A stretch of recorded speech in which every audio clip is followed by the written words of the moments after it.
Hello everyone, happy Saturday. Hope you're all doing well. Tis the weekend. Means it's time to build us another commander deck for under 70 bucks. So, first things first, if you're newer here, my name is Matt. This is going to be an EDH deck building stream, which if you're not super into Magic the Gathering, is probably going to be pretty boring to watch, but kind of ends up being like a podcast format. If you are familiar with EDH, I'm more than happy to take any suggestions while streaming live for cards you might want to see, or really any other questions you have. So yeah, without further ado, let us get right into it. So tonight, we are building Obeka, Root Chronologist. Obeka is a 4 CMC commander for 1 generic in Grixis. For an Ogre Wizard. She's a 3/4, and her ability simply says you can tap, and the player whose turn it is may end the turn. So if you're not familiar with end the turn abilities, this is fairly similar to Sundial of the Infinite, except for the May portion. That one, it immediately ends the turn.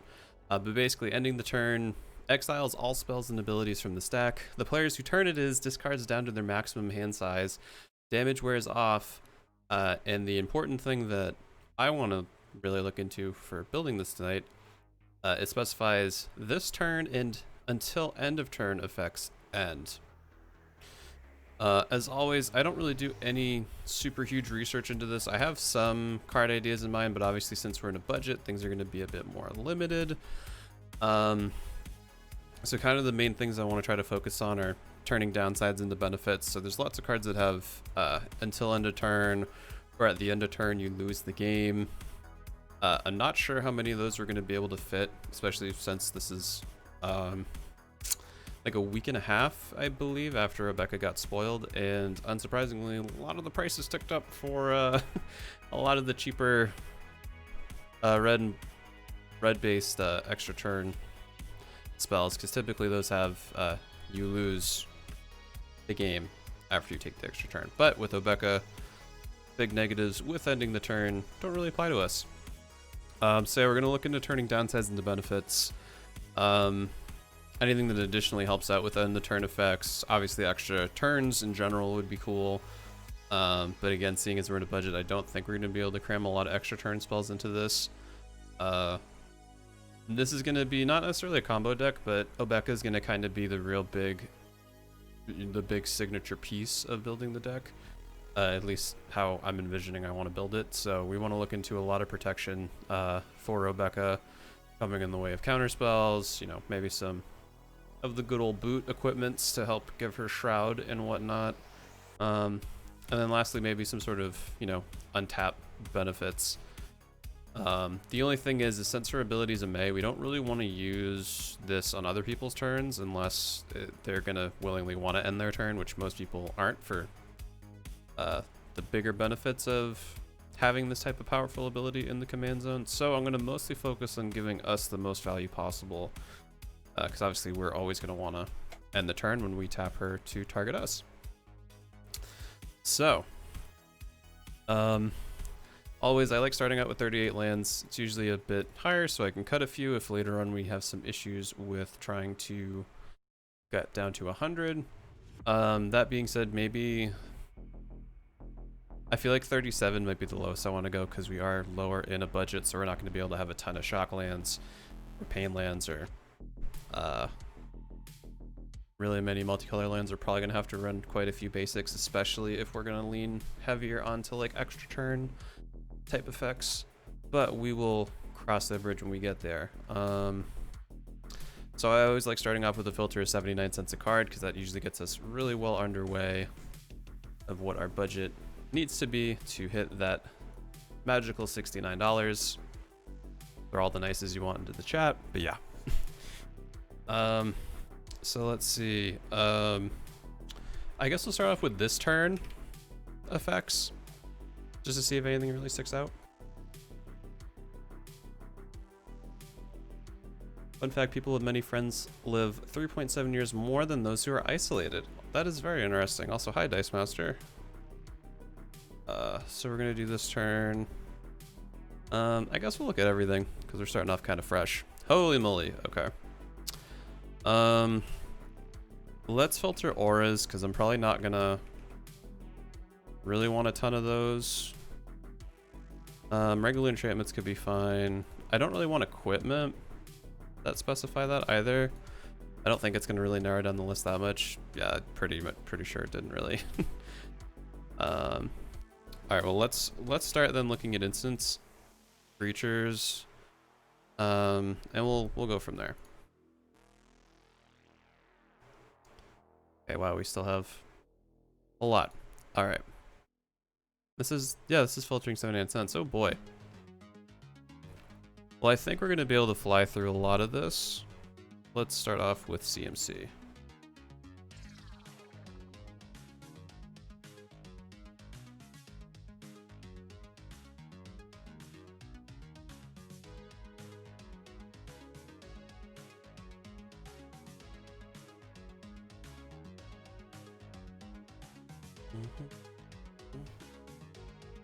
Oh, that's why, because I didn't pick color identity. I'm like, why is green showing up? Hello. It's certainly been a week for me, so apologies in advance for that. Hey, 574. That is much more manageable for us to sift through.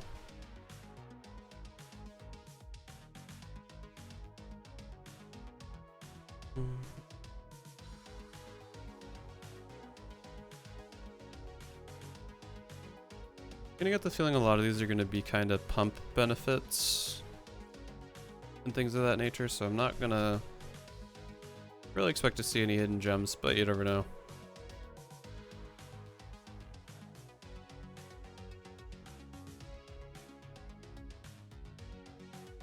Matt, I made a few new commander decks. You did? That's awesome. I'm currently working off of one I'm affectionately calling LL Bean off stream, but it is Livio, Oathsworn Sentinel, and Ludovic, making it into a Jeskai Politics deck, and I'm very excited to see where that goes.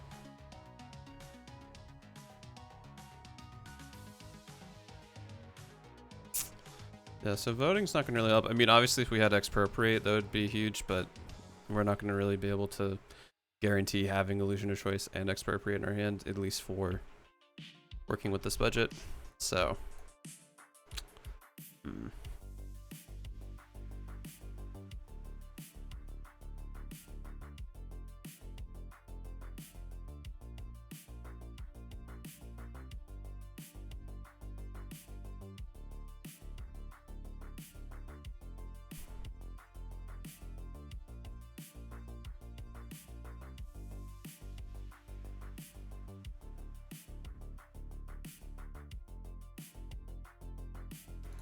I think I need to change this to have this just be turn. I feel like this is too much. Okay, no, that got way worse. Never mind. Never mind. Oh, gotta put this back to CMC. There we go. Evra, Etimus, and Triplets, Gruel Wharton working on General Darkheld. Nice. That is quite the lineup of new decks.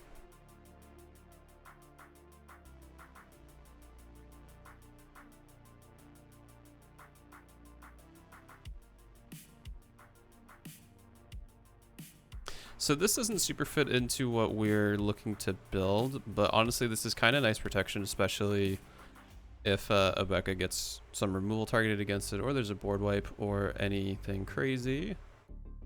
So I do like Malakir Rebirth. For the protection aspect. I think it's a great card too, obviously. Also doubles as a land, which you can't beat that. Belly not keeping any of them. Hey, well, building's half the fun, so that's still nice. Mana Forge Cinder. You pay 1, add red or black to your mana pool. Play this ability no more than 3 times each turn. Not super great. All of them are Christmas gifts. That's awesome. I'm sure they will all love receiving those decks. for gifts. Pet only during combat before blockers are declared. Target creature cannot be assigned to block this turn. Mirror March. I'll put that in the maybe. I don't know if that's gonna really end up fitting in, but it could be a nice thing to look into if we end up focusing more on creatures. Draw card.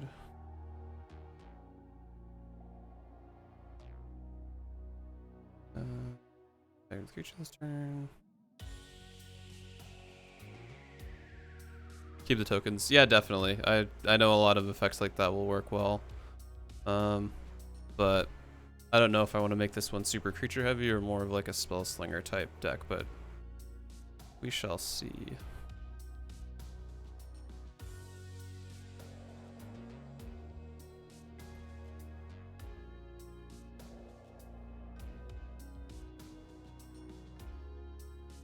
Some more creatures that died this turn. I always think Spoils the Blood's such a cool card. I love that artwork.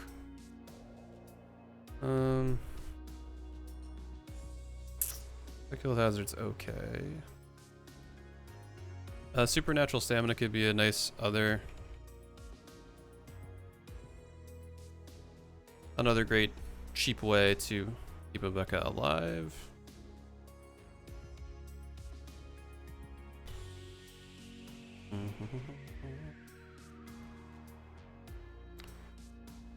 Touch.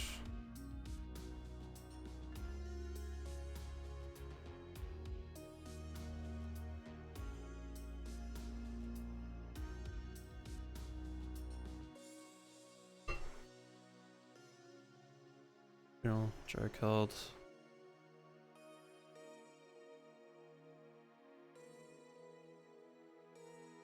Jeez, I had to read that like 3 times to understand what that card did. Gonna assume that's a bit of an older one that they printed. Normal endurance is okay. Don't really want to. We'll maybe come back to that later.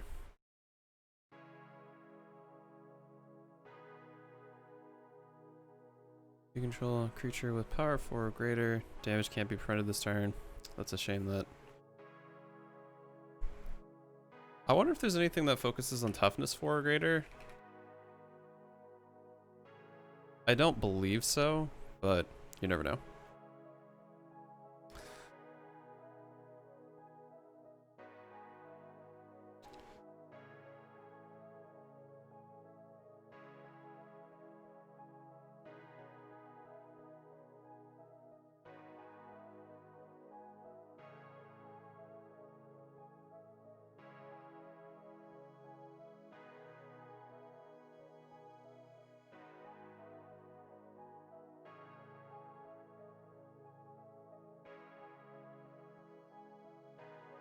Turn attack this turn of Able.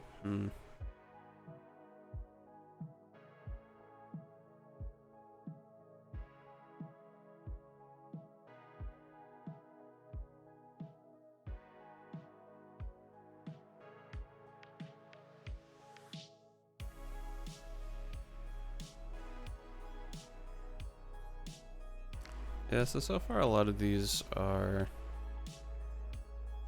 seem more like benefits, which is fine, but gotta be some hidden gems here somewhere.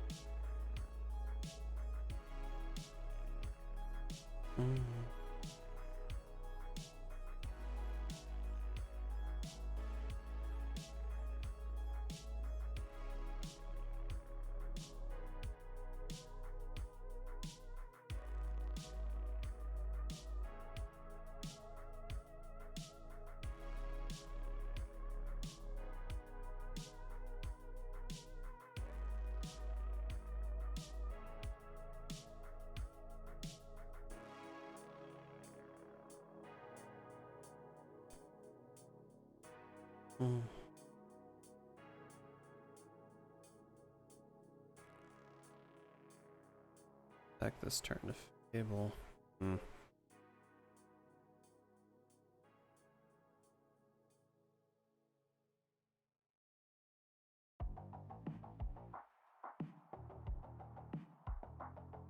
Yeah, so I want more stuff like Mad Dog that's obviously just not Mad Dog.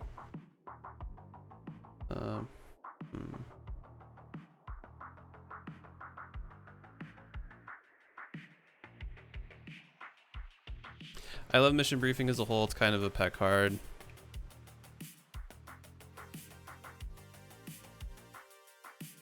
Might end up getting cut, but I'm kind of envisioning taking this more in a spell, like a spell slinger type, where maybe we run like super minimum amount of creatures, but just lots of counter effects. Almost kind of a control-y build, but not really. Okay, Nascent Metamorph is actually kind of nice. So it says, whenever Nascent Metamorph attacks or blocks, target opponent reveals cards from the top of their library till they reveal a creature card. Nascent Metamorph becomes a copy of that card until end of turn. Then that player puts all cards this way in the bottom of the library in random order. So it's kind of a crapshoot, but since we can end the turn before it transforms back to just being Metamorph, if we pick something good, we got some nice value there.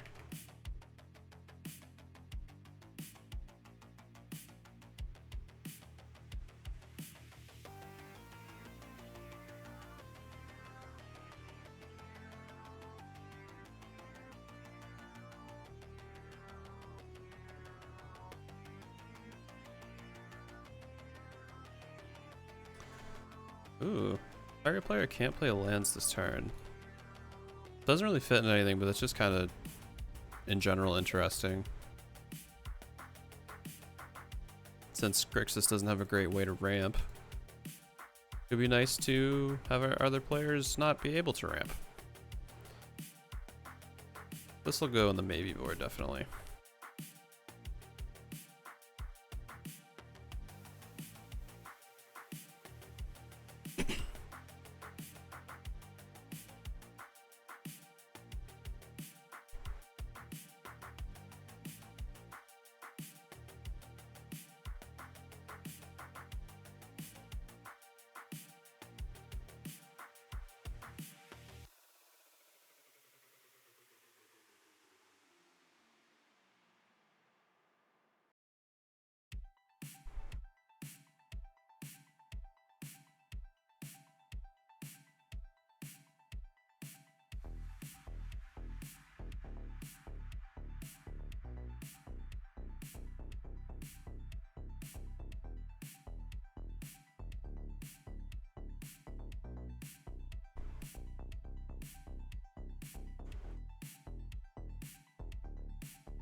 Oh, I forgot they reprinted Sig River Cutthroat. That is actually pretty decent.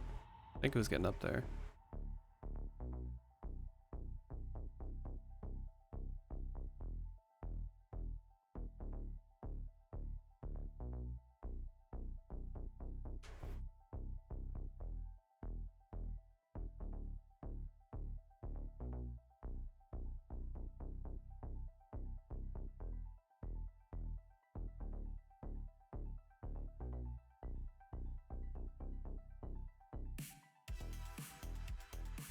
I feel like Admiral's Orders is kind of an underrated counterspell, at least in an aggro deck anyway.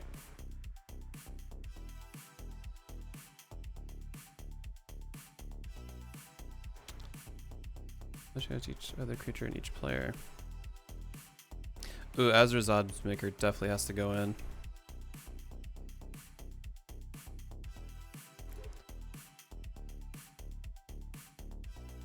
Great way to draw some cards. Granted, we are in blue, but still might be nice, depending on how we shake out.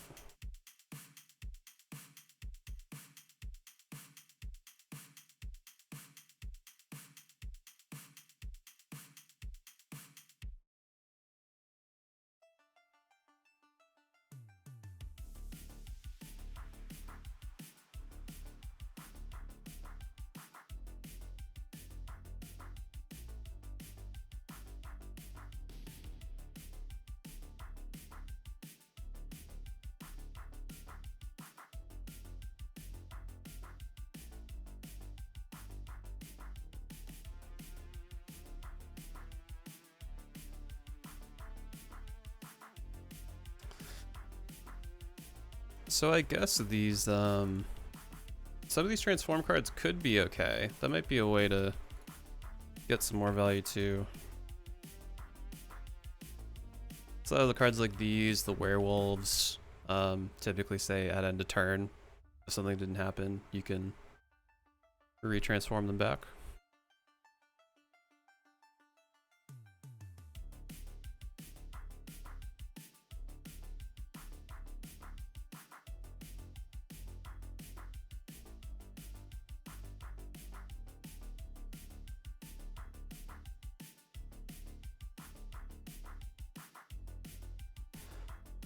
Leveler, when leveler enters the battlefield, exile all cards from your library. Are you able to end the turn with leveler before that trigger goes off?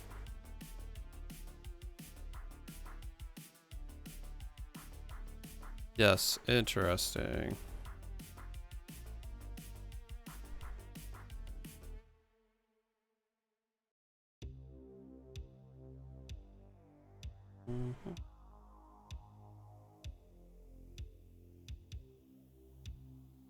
An ETB trigger, got it.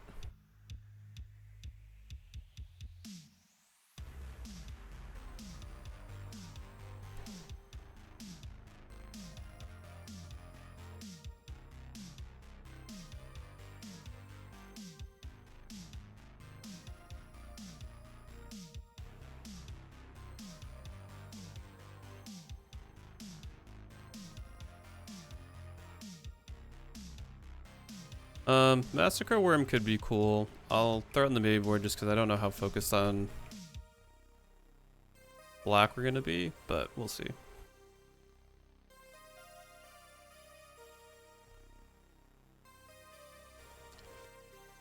Battlefield target creature can't block this turn.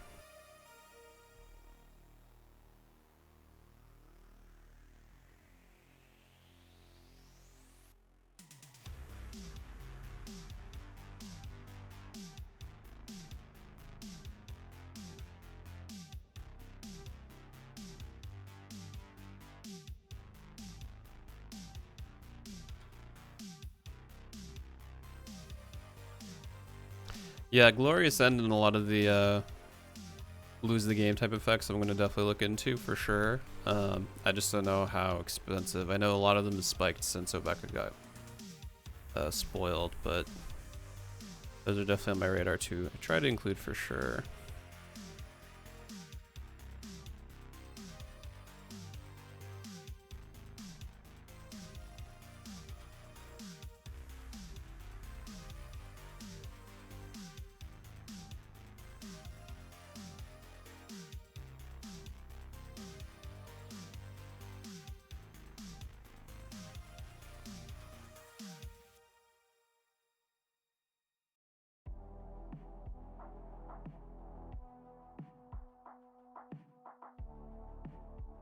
Yeah, Final Fortune was one of the ones that I saw that was really spiking in price.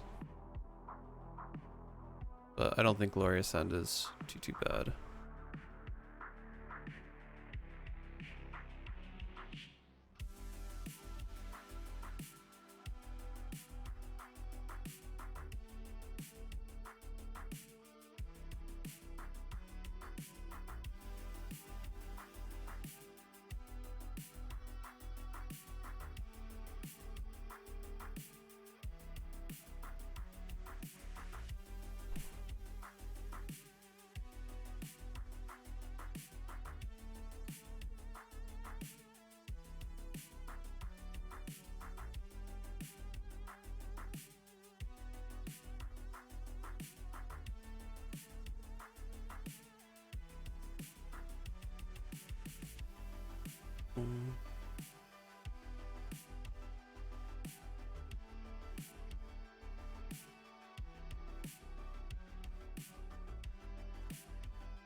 Spell cast this turn costs 1 less to cast.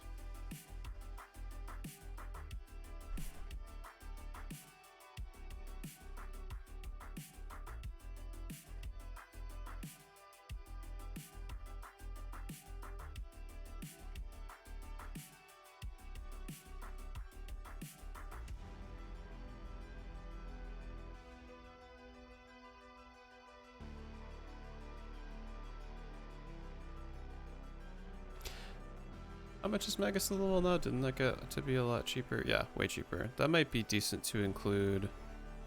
Because I feel like Underrealm Breach might be a bit too much.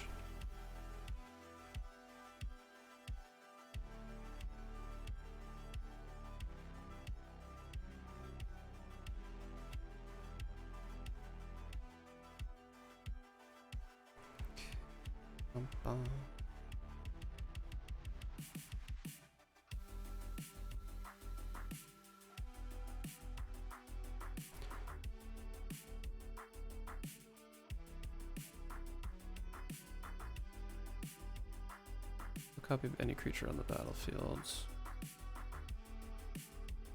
Okay, Polymorphous Rush could be cool. And never turn creatures until end of turn. That might be fun. Actually, I'll put that on the maybe board just because I still don't know. Don't really know how heavy into creatures are gonna go.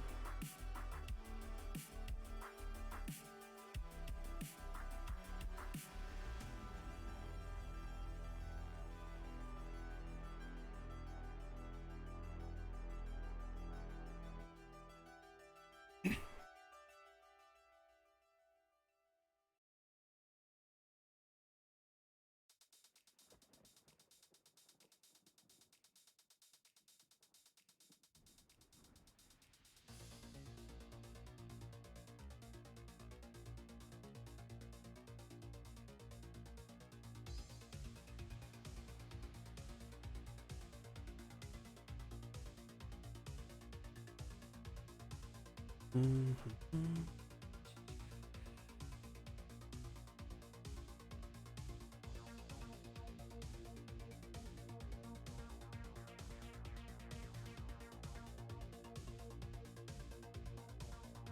didn't realize how many cards there were that had the effect that someone can't play lands. It's a bit of an interesting lane for sure. In red anyway.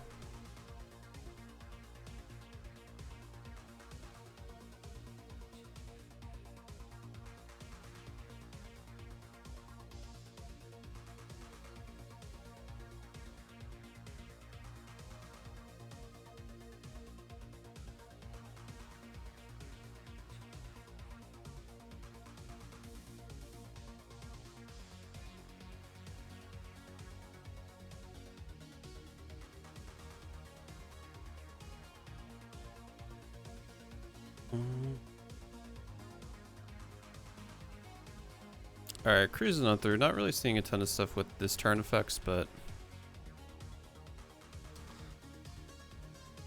don't know unless you peek, right?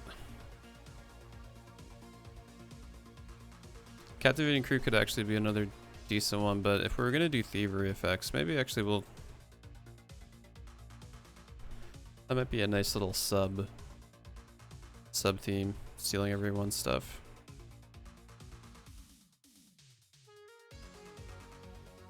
Hey Mecasinioni, what's going on? Sorry if I butchered your name. Don't really know if the end skip really skips end of turn effects should end. No. I don't know if the end really skips until end of turn effects. I'm not 100% sure on that.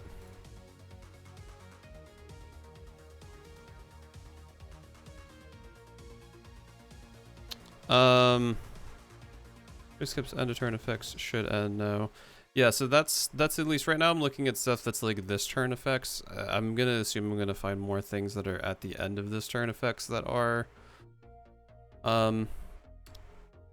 More of a negative, if I'm understanding your question correctly, I think. If I'm not, sorry.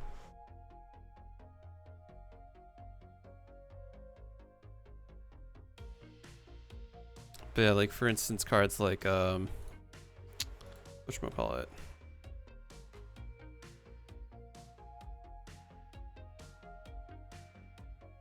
Yeah, that's way too much. But yeah, for instance, cards like this take an extra turn after this one. At the end of that turn, you lose the game. You could tap Obeka to get around the end of turn clause and get the extra turn without losing the game. But obviously, everyone and their brother is buying the heck out of those. But I know the one from MatMcDonut should be pretty cheap. So I'll probably end up jamming that one in there too. I'm mostly doing like an exploratory search. I don't think I'm going to find much of anything of value. But we shall see.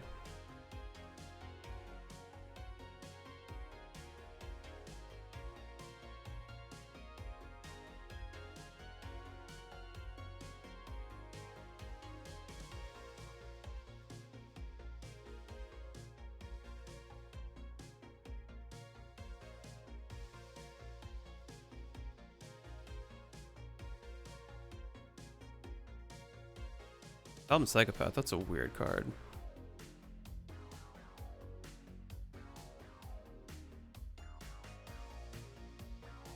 Imaginary threats. Creatures target opponent controls attack this turn if able. During the player's next untap step, creatures he or she controls don't untap. That is interesting.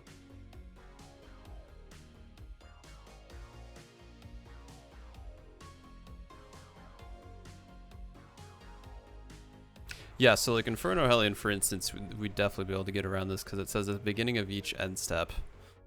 Well, actually, no, because it's each. And because Obecca's ability is a May, which fortunately it's there because then it would be really strong. But if that was just at the beginning of our end step, we could use that ability on ourselves because we're definitely always going to want to use that and say yes to ending the turn. You get some more advantage that way.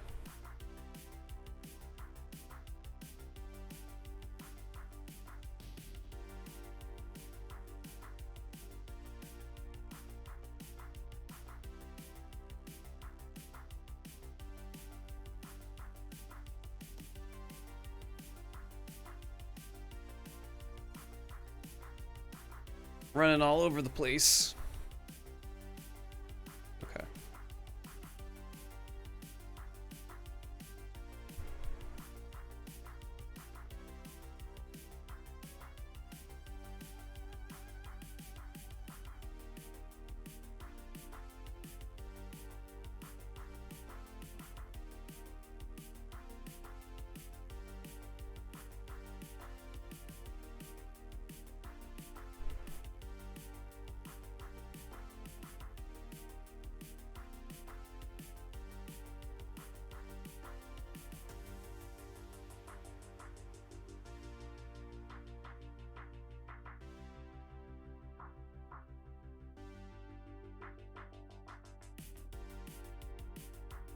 Reverberation still this cheap? I thought it was gonna spike. Okay, this is a bit of an aside, but anybody who wants to build Jessica Thrice Reborn, repeated reverberation copies a loyalty ability. So if you cast repeated reverberation and then activate the 0 cost ability of Jessica, all of a sudden your creature is going to deal sextuple damage, or 6 times its damage to a player instead. Which for 7 mana total, that's a pretty darn good effect to get a 6 times multiplier on any damage you're dealing with a creature. Especially if you're doing a Voltron build, you could easily take out a player.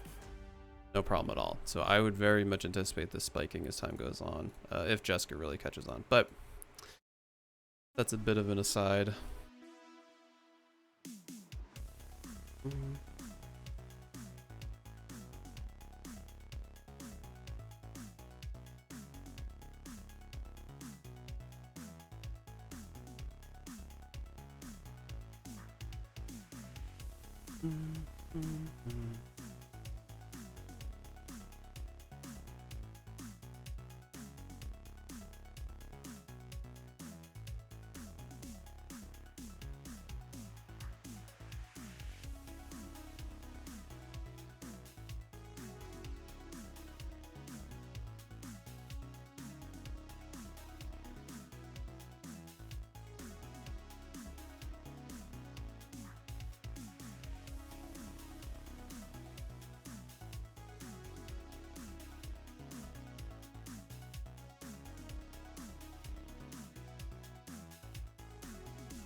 What an odd instant, but okay.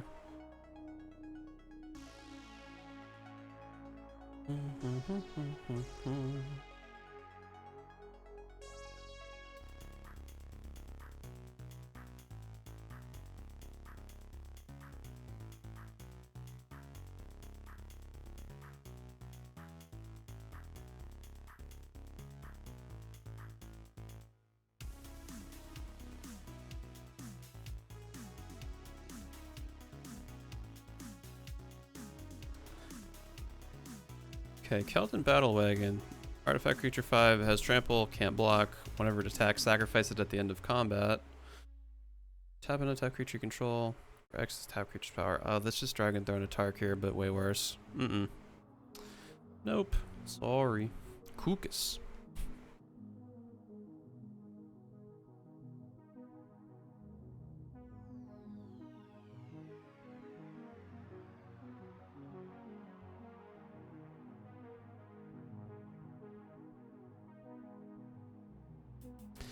So Massacre Girl could actually be somewhat of an interesting board wipe, but obviously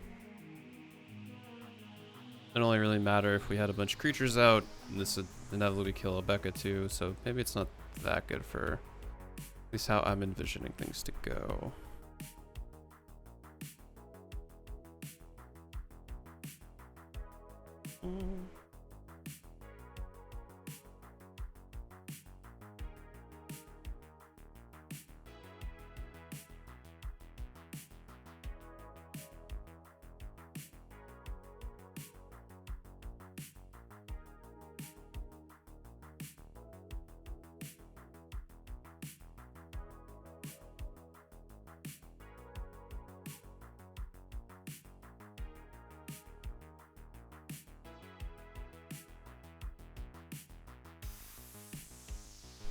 Titan Hunter could be interesting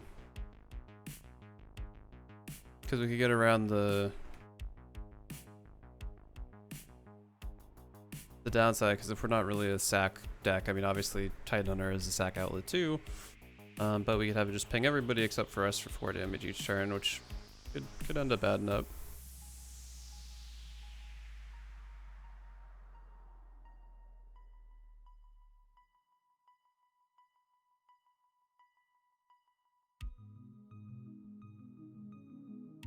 I actually did Sundial of the Infinite. Spike that bad.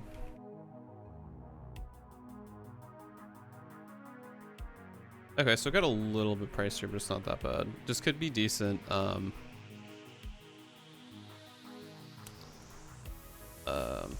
Whatchamacallit, like a decent backup if for some reason we can't access Obeka or have some issues. It's not as nice because you have to pay to tap it, but could be a good fail-safe. But that'll be a big maybe, I think.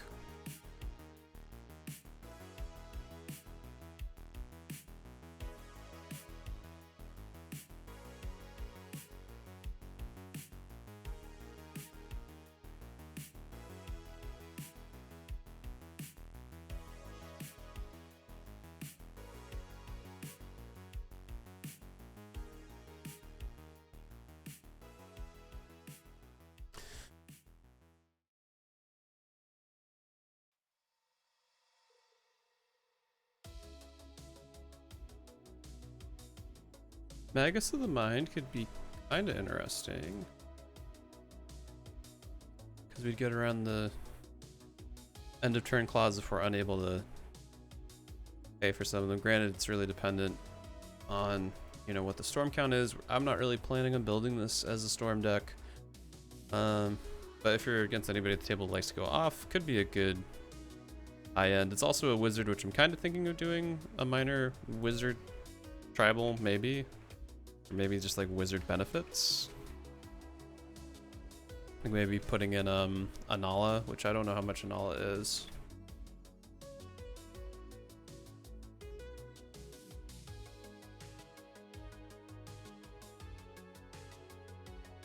Because the eminence ability still works if it's on the battlefield.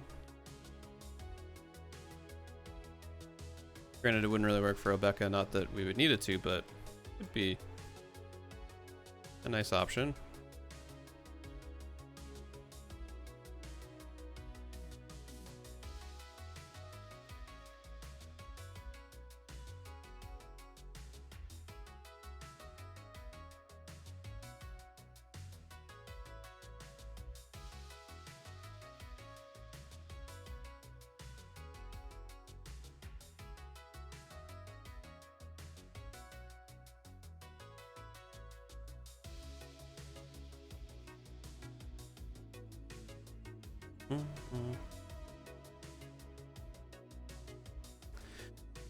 Okay. So that was kind of a miss, but I think end of turn. Actually, let's look into enchantments just to make sure. Enchantment, not auras, because I don't love auras that much. Sorcery. Yeah, it's only 157, so we'll blow through this, then we'll go through the actual end of turn ones. Again, I'm not really anticipating that this turn effects are going to be super powerful to circumvent, but never know. All it takes is one card that someone hadn't thought of before. Suddenly we got a sleeper on our hands.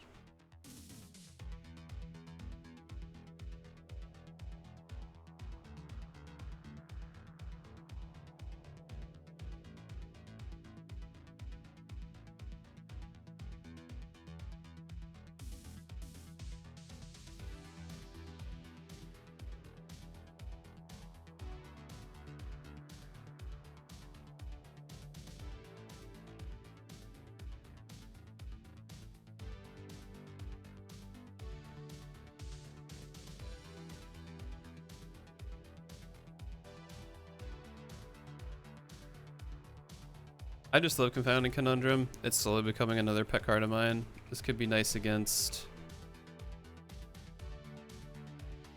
could be nice against people that are ramping a ton. Also could be somewhat of a semi-political tool because we could activate Obeka on their turn for some brownie points to redeem later in the game. So that could also work out fairly interestingly.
Here we go. Now this is what I'm talking about. At the beginning of each player's end step, if no creatures attack this turn, that player sacrifices a creature they controlled since the beginning of the turn. Because people don't really love to attack every single turn, like, unless they're, I guess, Manabu Tempo or some really aggressive strategy. So this could be nice, because again, we could end the turn before it happens. So we don't have to sacrifice anything on our own. So this could potentially be a little bit of a sleeper.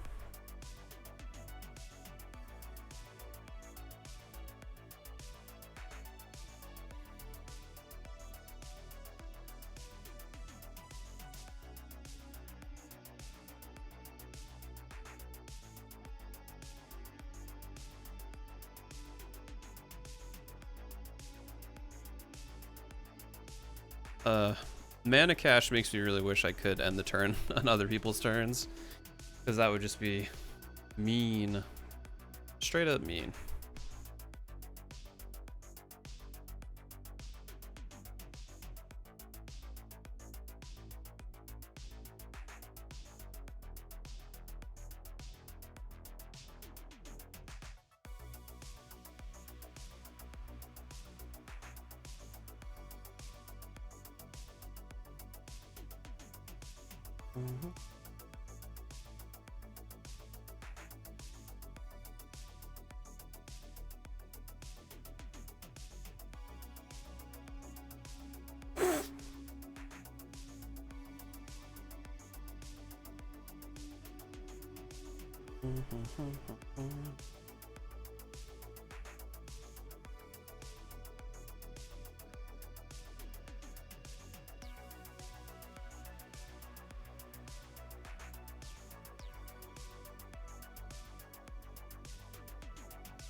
I don't know why I'm craning my head like this, because I can just rotate. Oh, that's okay, I guess.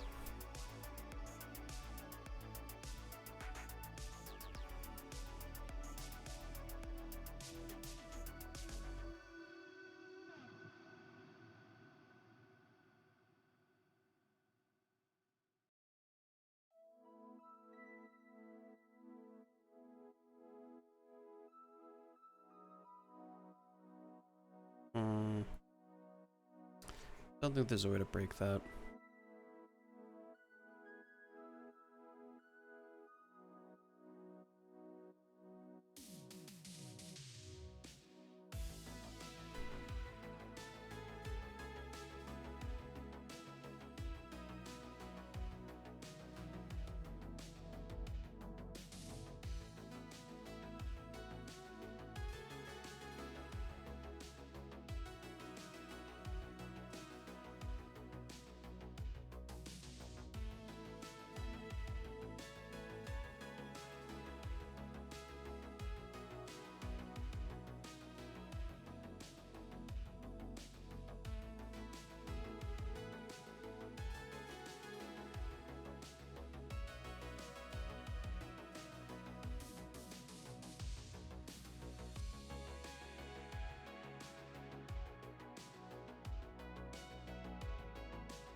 Exile the top 7 cards of your library. Until end of turn, you may cast all non-land cards exiled this way. The spell is cast from your hand. Add 10 mana of any one color, but you don't cast them for free though, right? You still have to... Any cards not cast, including lands, remain in exile. Hmm. If it wasn't 10 mana, I'd probably consider it just because it could be a nice way for us to get a bunch of lands if we need to. Potentially, but no. Okay. So this turn didn't super pan out for what we were looking for. Crap, I gotta do this again. Back to 79 cents. Then we will do end of turn. Until? Okay, no, that's still gonna be a lot.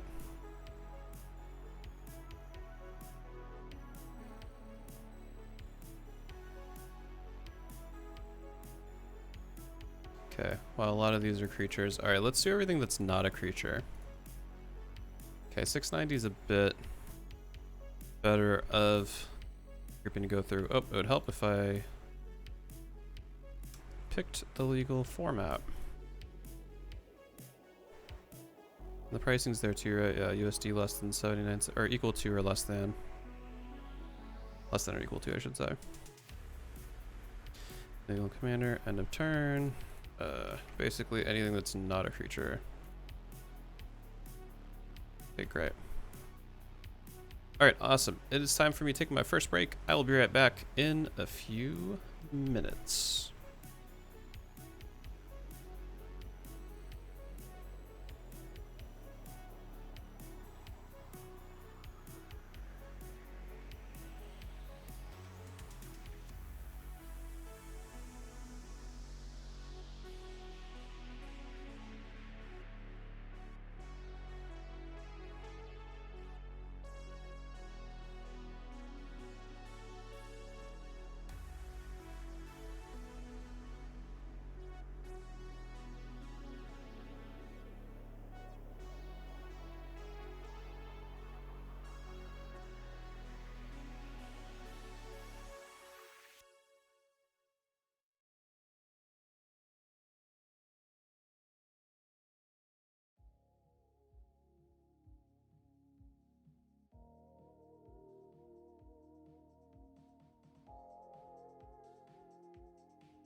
Alrighty, I have returned. Got myself a little snack bowl here, so I'm gonna be muted up just while I munch, but we're gonna keep going through looking at seeing if we can find any end of turn specific benefit stuff to circumvent with Obeka.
So I'm changing this from end of turn.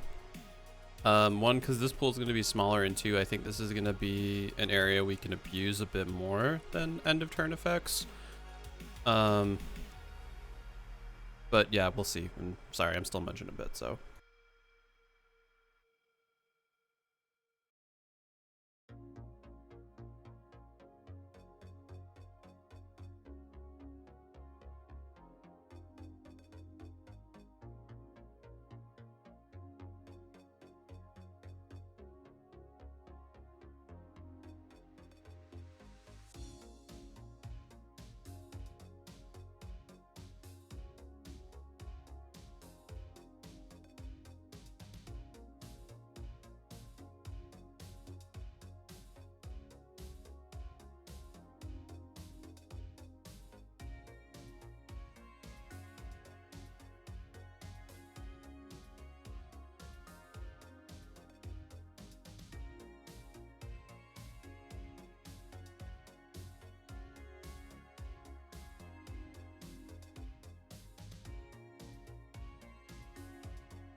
I meant, can you really abuse until end of turn effects?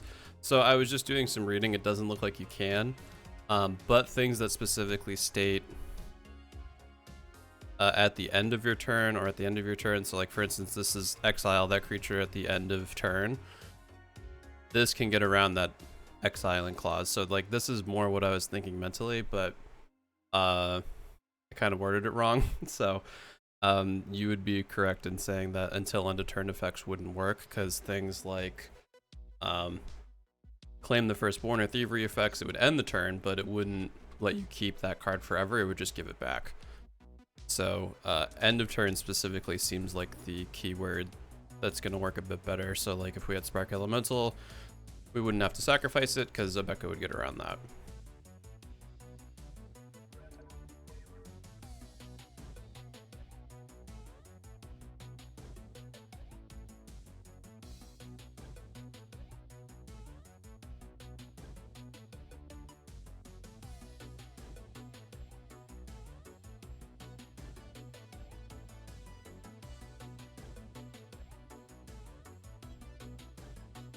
And the more I'm thinking about it now, actually, I might want to, I know I was saying before I was thinking Spellslinger, but I'm actually thinking maybe like a Reanimator would be nice, because there's lots of cheap effects that get stuff back from the graveyard to the battlefield, but it only specifies until end of turn, which this would end up getting around because we could end the turn before the end of turn. In theory, that's how it would work anyway. I don't know if there would be enough effects to really make that worthwhile, but we'll find that out.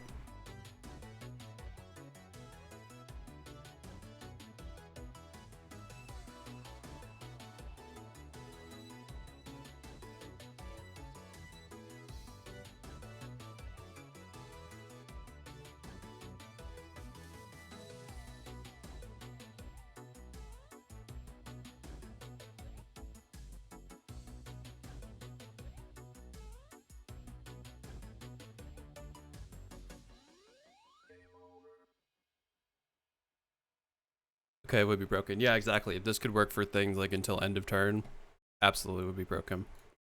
But I know like Sundial specifically we used a lot with not but it was used a lot with Rune of the Hidden Realm.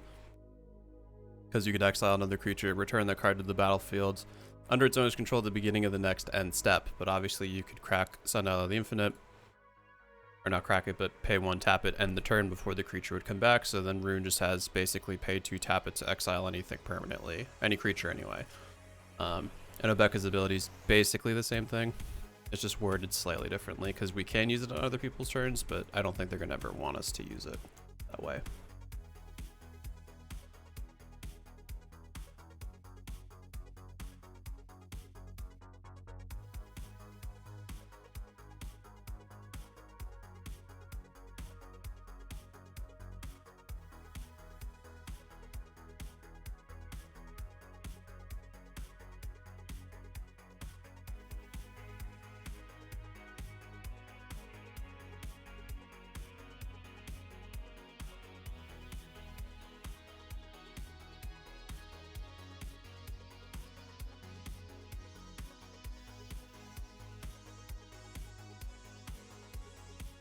So like this is actually a really good card for us if we're gonna lean more toward. I'm thinking now we're gonna end up doing like a self-mill reanimator build, because normally this card sucks because you put 7 cards in your graveyard, but then you have to exile 7 cards from your graveyard, so you're really not making any headway. But for this, it's pay 2, put 7 cards in your graveyard, and then just before end of turn, tap Obeka. You get to keep those in your graveyard. So I'm thinking that's gonna be, at least for the budget that we're looking into, probably the best way to utilize her ability to the maximum. Which is fun. I've never really built a reanimator deck before, not that it's reinventing the wheel, so to speak, but I'm a bit more excited to see where this ends up now.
Alrighty, snack time has been finished.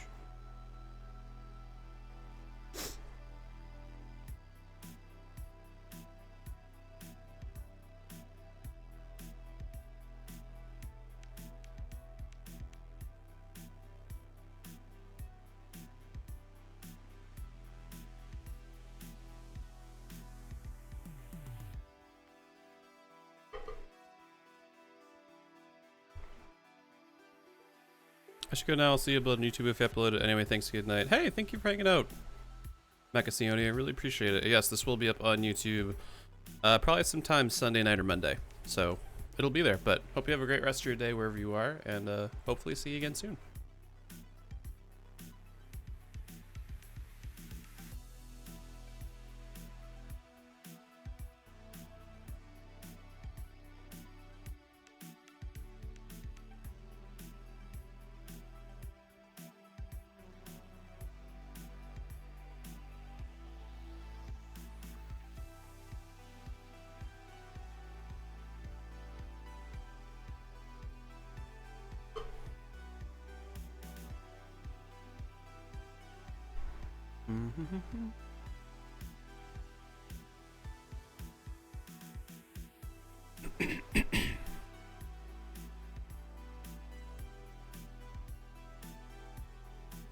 So Angel's Trumpet could be a pretty nice way to give everything vigilance.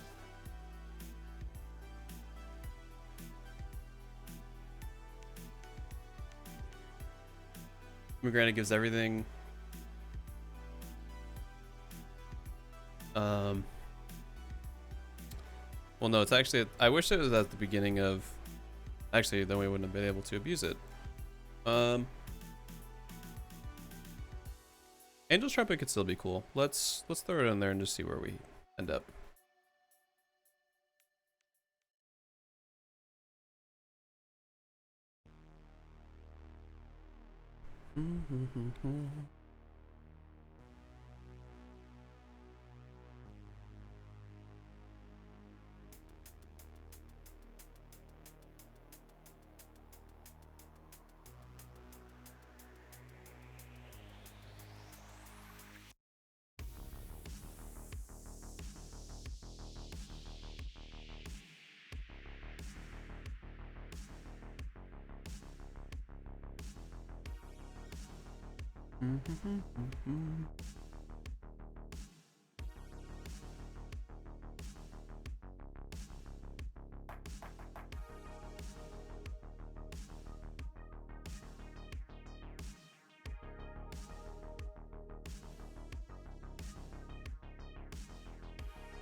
Okay, so Glorious End. We'll definitely make it in there.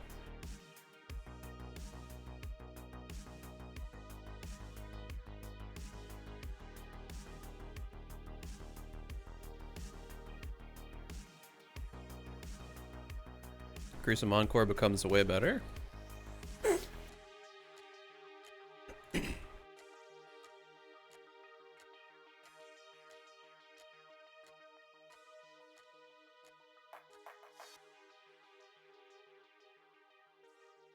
Heat Shimmer suddenly becomes way better now. Pretty poggies for sure.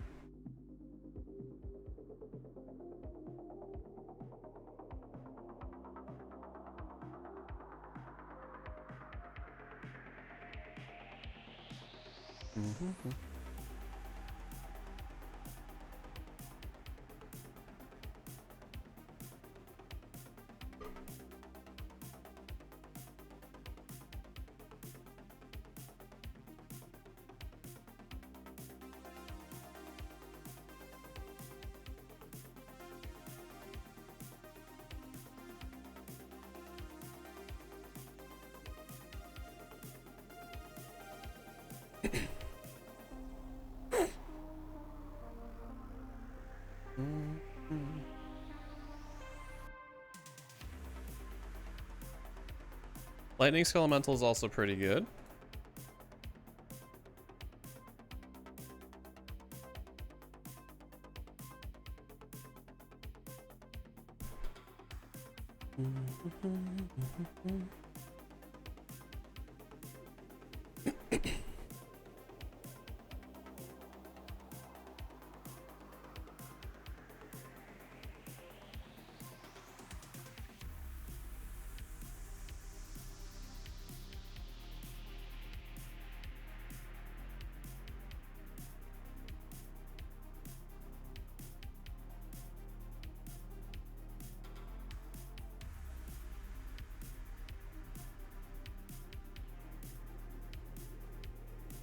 Planebound Accomplice gets to be pretty good if we decide to throw some Planeswalkers in here.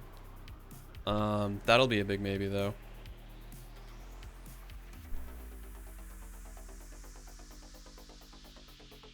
Because realistically, unless I put like 5 or 6 Planeswalkers in the deck, I don't think it's going to really be worth putting in here.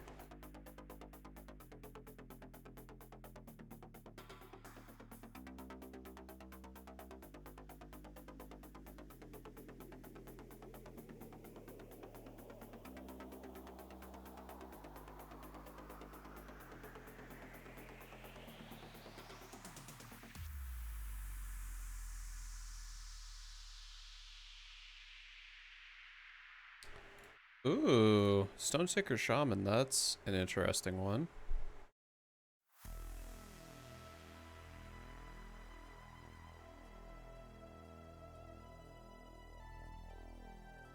That'll go on the maybe board, because like I said, if we're going to go Reanimator, we might end up not having as many cards that care about end of each player's turn, at least on the creature side. That may be more focused on just getting good value creatures that we can cheat out.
Stalker is kind of okay.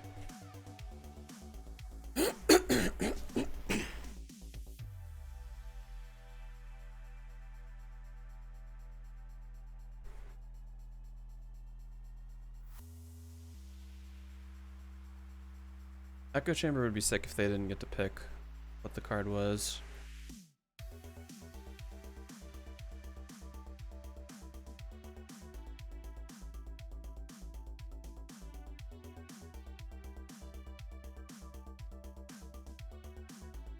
Crafted Skullcap gets to be a bit better.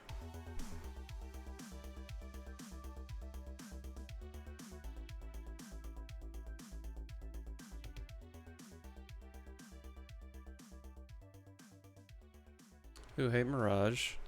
Actually, really becomes a sweet 2-for-1.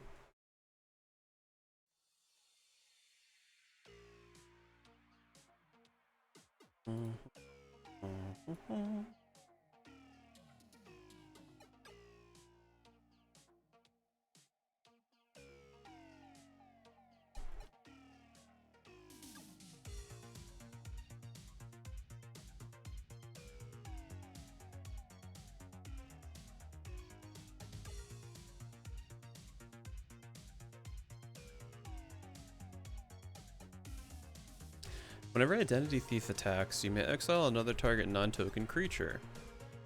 Another non-token creature. If you do, Identity Thief becomes a copy of that creature until end of turn. Return the exiled card to the battlefield under its owner's control at the beginning of the next end step.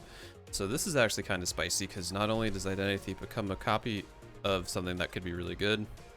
Obeka just also makes sure they don't get it back. Which, non-conditional exiling in Grixis is pretty good.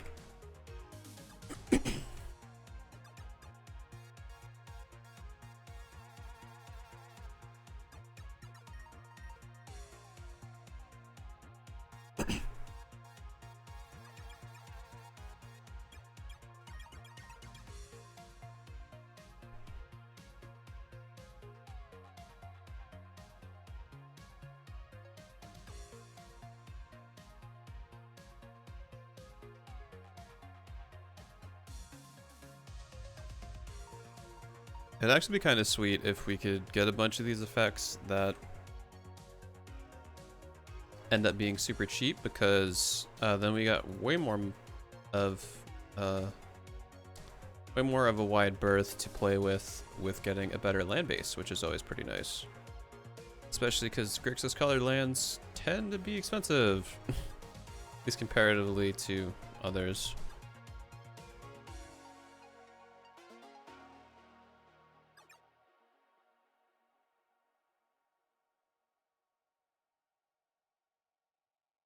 Pestilence could be interesting, but I don't think it really fits the theme.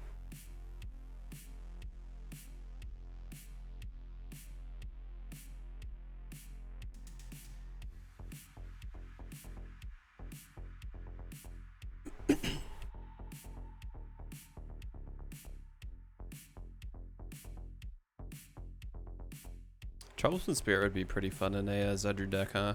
Just give this to someone else. Oh, all your lands get tapped. Sorry.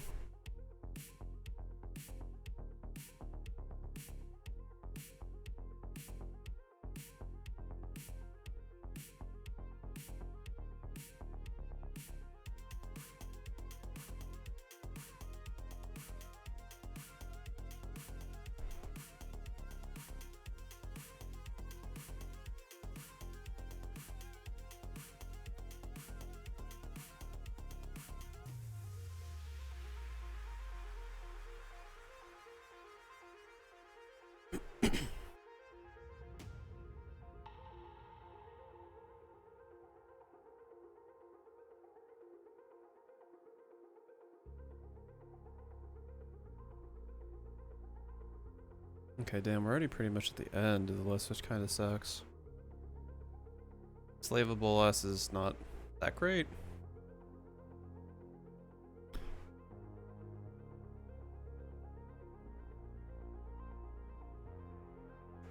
Tygam could be pretty decent. Titan Hunter, did we already put you in? We didn't, but now that we're doing a Reanimator theme, Titan Hunter I think becomes a lot better.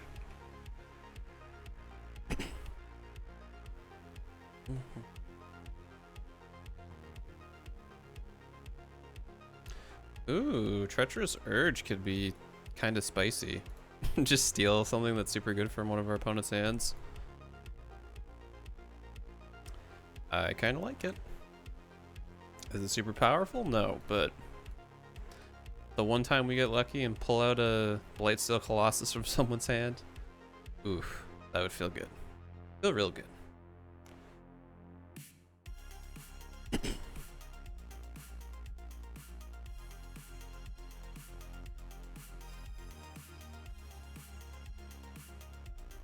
Ooh, I think Cauldron Dance might actually be a perfect card.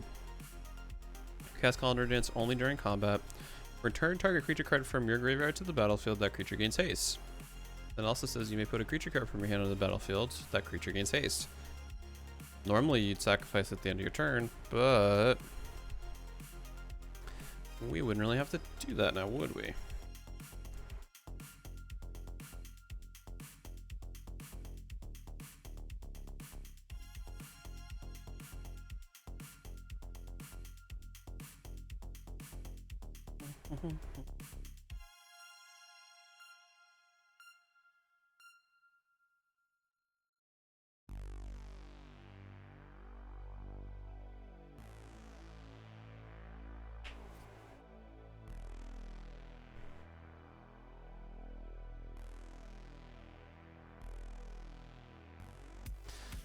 I guess Mirror March gets a bit better too because we're returning cards, not copies of cards.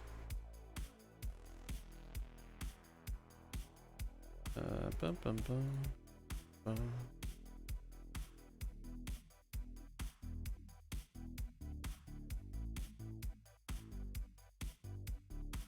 Nemesis Trap. If a white creature is attacking, you may pay black rather than pay Nemesis Trap's mana cost. Exile target attacking creature, put a token that's a copy of that creature onto the battlefield. Exile it at the beginning of your next end step. So the only oh no, it's the next end step, not ours, so that wouldn't really work that well.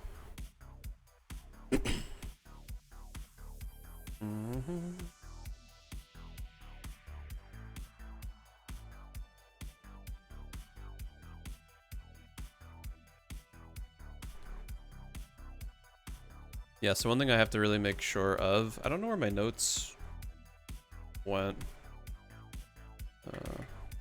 Notes. Make sure inner work for end of our turn. So that's going to be a big distinction, because normally, like I said, something like Nemesis Trap could be pretty cool, but because it's an instant and it's not during our turn, I could almost never think of a situation where we'd be able to tap Obeka in response to that going off, and the person whose creature that is like, yeah, sure, you can just exile that for free and also get to keep a token of what it was. No big deal. I don't really see that happening.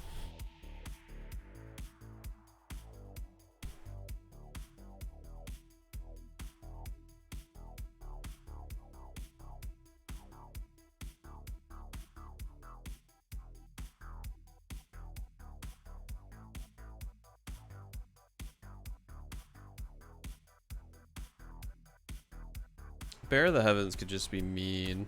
Like, if we really wanted to end the game. I guess that could be a good game winner for us.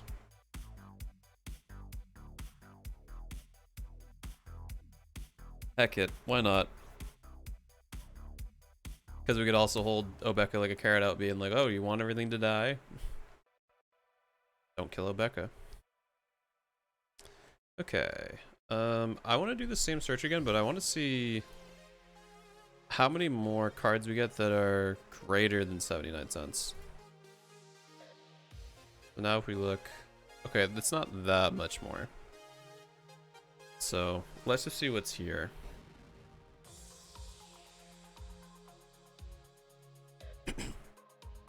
End of each turn, which is end of our turn.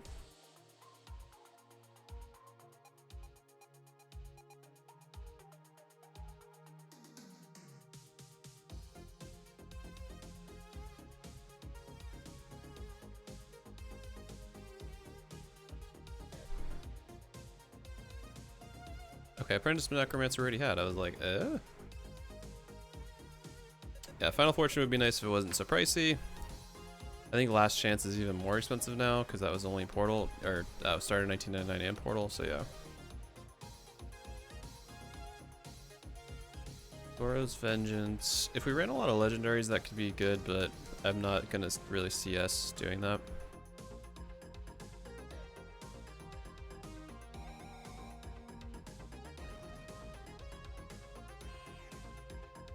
How much is Shallow Grave? $17? Oof. Oof.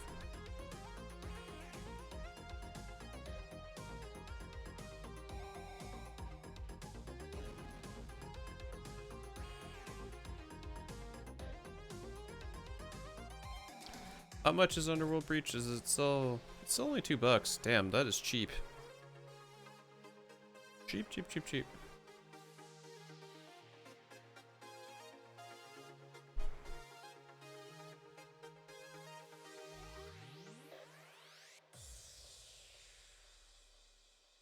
Arcane Artisan. Target player draws a card, then exiles a card from their hand. If a creature card is exiled this way, that player creates a token that's a copy of the card. And it says when Arcane Artisan leaves the battlefield, exile all tokens created with it at the beginning of the next end step.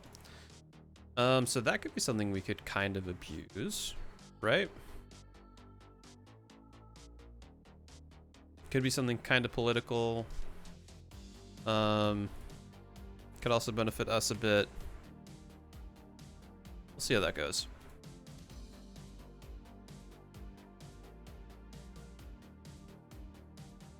Mm-hmm.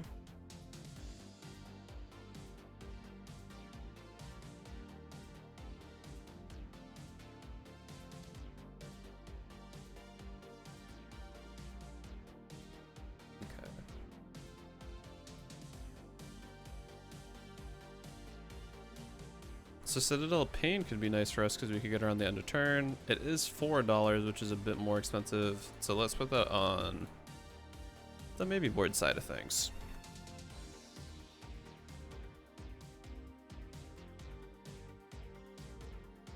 Did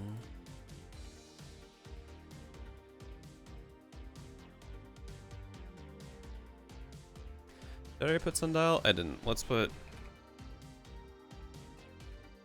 Again, just as a maybe, like if Obeka gets really hated or something, we can, you know, have a fallback plan to have our deck not totally go to shit.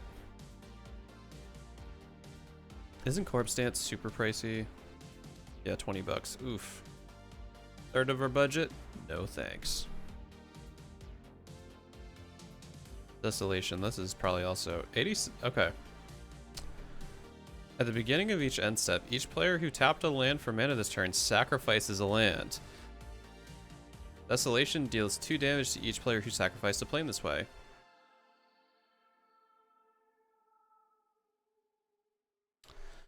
This could be really interesting for us. I actually quite love that effect.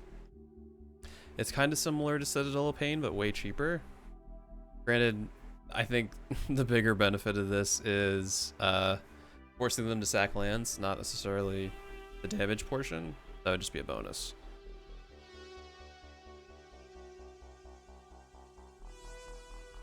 Footsteps of the Goryo.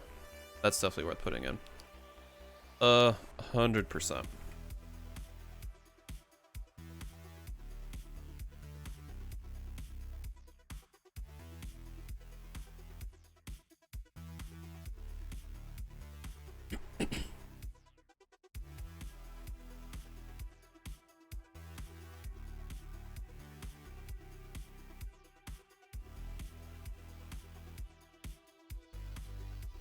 How much is Liliana's Grounder? 88 cents? Damn.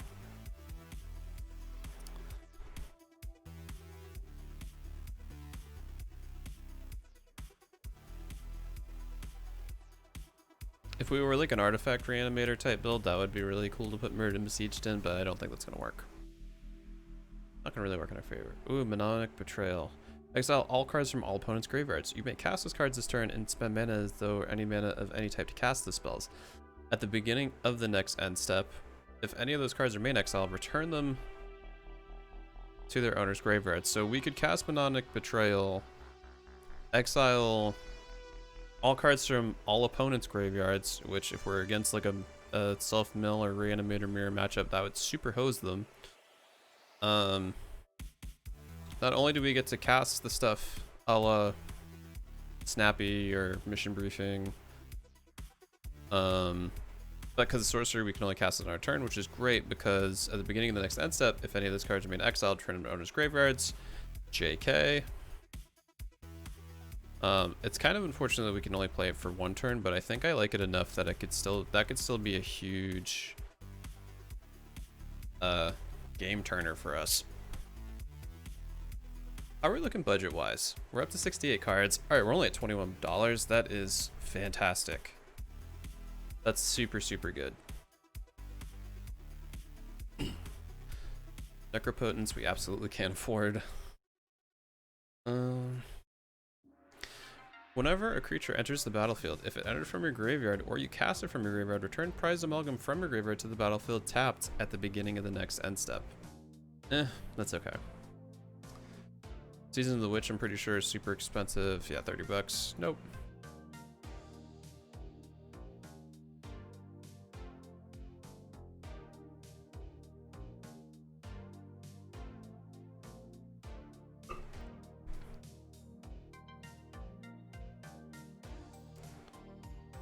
Avaricious Dragon actually could be pretty nice. Because we don't have to discard our hand and we get a free draw every turn. Also potentially cheated out later. Flying 4/4, it's not incredible, but... well, actually, we're in blue, so if we were only Rakdos and had this effect, I'd probably be more inclined to keep that, but... Okay, what's Elkin Lair? Only $1.25, okay. So it says Elkin Lair. At the beginning of each player's upkeep, that player exiles a card at random from their hand. That player may play that card this turn. At the beginning of the next end step, if the player hasn't played the card, they put it in their graveyard.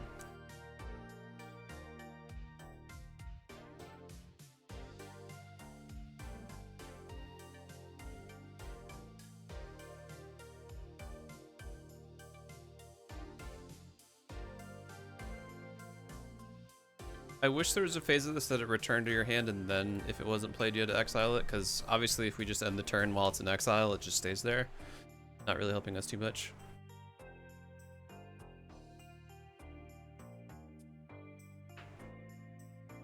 Okay. Endless Whispers. I'd name this Careless Whispers and have it altered, but anyway. Each creature has, when this creature dies, choose target opponent. That player puts this card from its owner's graveyard onto the battlefield under their control at the beginning of the next end step. Honestly, this just kind of sounds chaotic, and if anyone picks us, we immediately get a better benefit from it. Granted, it's for everybody. I'm willing to see how this would work.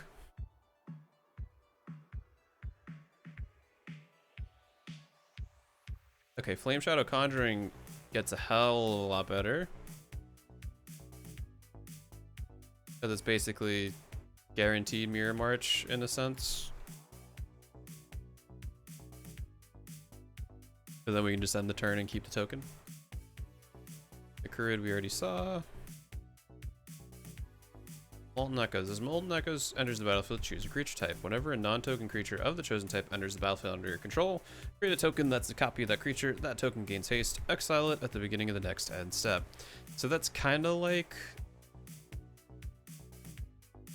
I guess it's somewhat better Flame Shadow Conjuring in a sense if we were more Wizard Tribal, but I don't think we're leaning that way.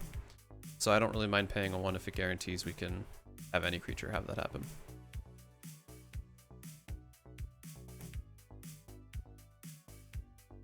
Aren't you really expensive? 13 bucks. Ugh. Man, Psychic Vortex is... If you're building a non-budget Obeka deck, I think Psychic Vortex is absolutely crazy. Because you don't have to discard your hand or sacrifice a land. You just get that sweet, sweet cumulative draw.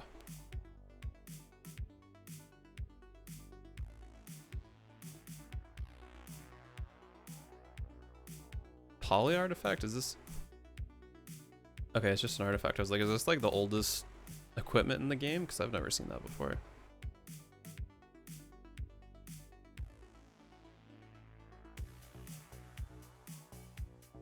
Shocker. Splinter Twin. Really broken when you don't have to exile the... Ooh, Sneak Attack. That's still 10 bucks. Fortunately, way cheaper than it was, but...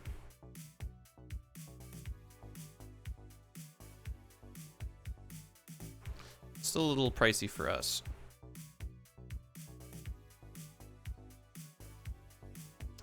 At the beginning of each player's upkeep, that player sacrifices a non-zombie creature. At the beginning of the end step, if no creatures are on the battlefield, sacrifice Call to the grave.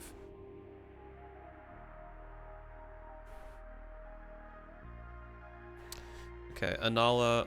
Anala, I don't think we're gonna really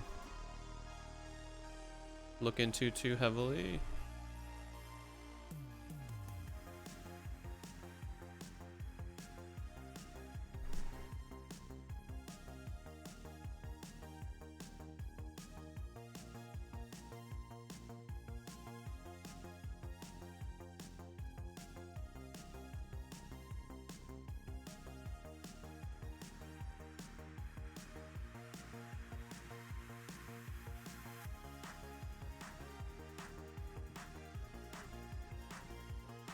Puppeteer Clique enters the battlefield. Put target creature card from an opponent's graveyard onto the battlefield under your control. It gains haste at the beginning of next end step, exile it.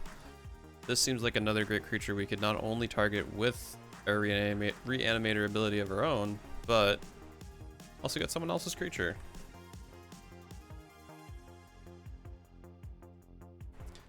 Okay. Tagaim still seems okay. I'm not 100% sold on including it, but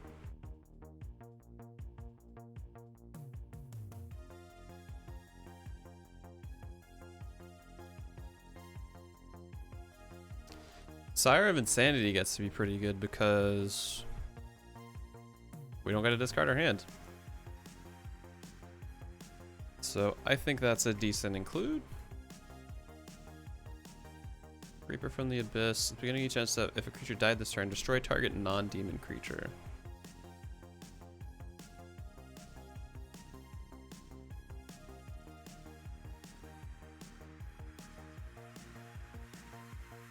Oh, I never knew they printed a different form of the dragon. I thought it was only just that one. Oh, because it's from the vault, that's why. Makes sense.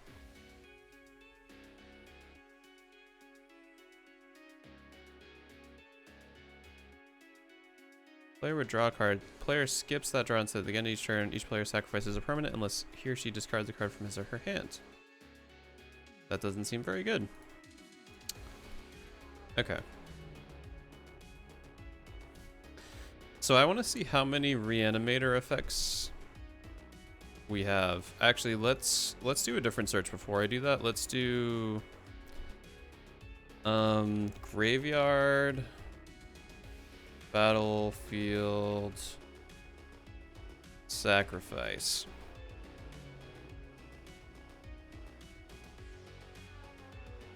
Oh, it helped if I spelled battlefield wrong. Or right. Okay, there we go. Okay. All these are too expensive. Okay, what's Dance of the Dead at? $8, okay. Something we could afford, but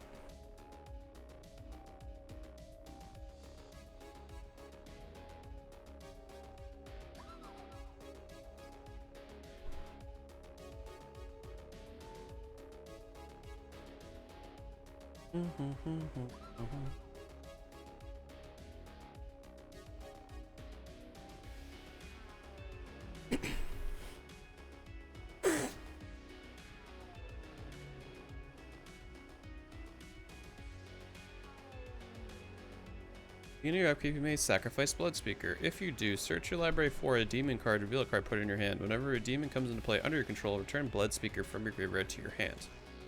Eh.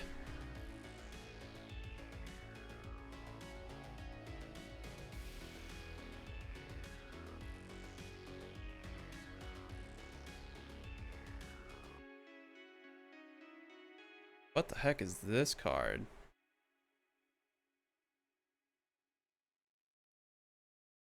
Oh. Eh.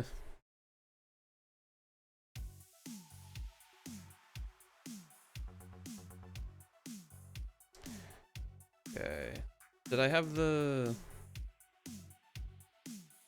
less than or equal to 79? What do we get now with this? Ooh, even more. Nice.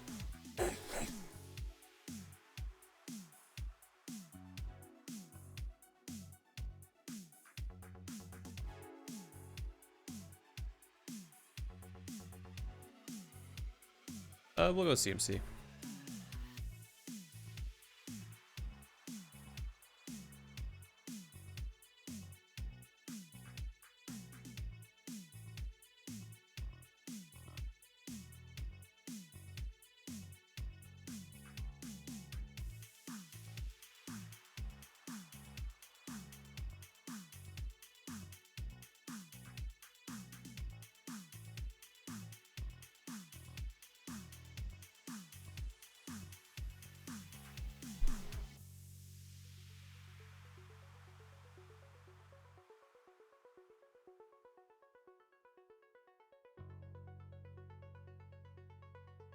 Dread Return could be nice.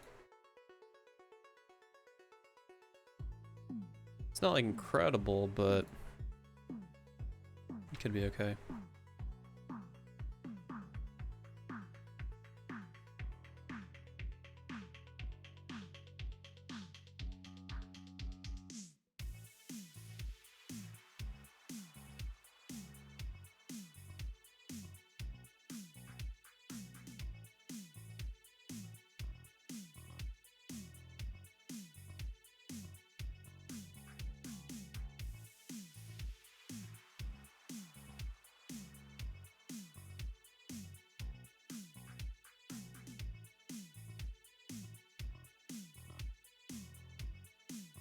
Mm-hmm.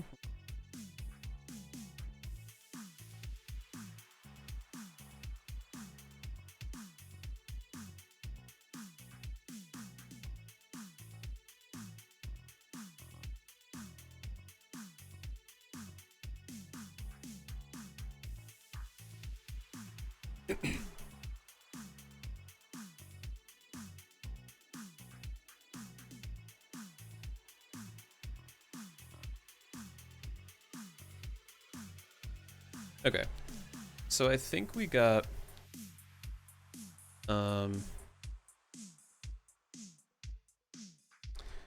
yeah, I think we got all of the oh dang it, all the reanimator cards we want. So let's actually see how many we have right now before I just go ahead and say like, yeah, we're gonna go reanimator, because I feel like it's a lot, but let's see. Okay, we got 1.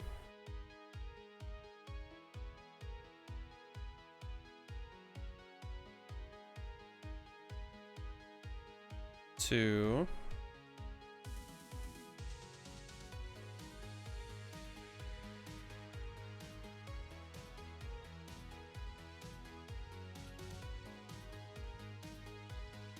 3. Well, we'll count that as 3.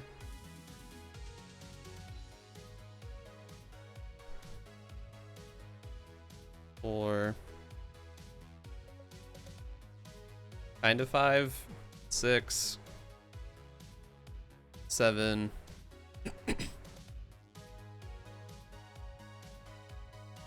8. 9.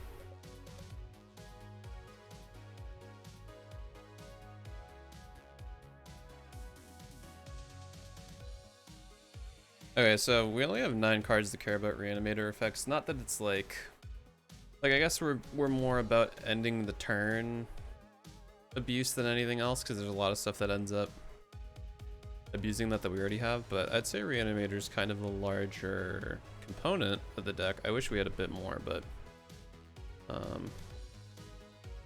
let me see.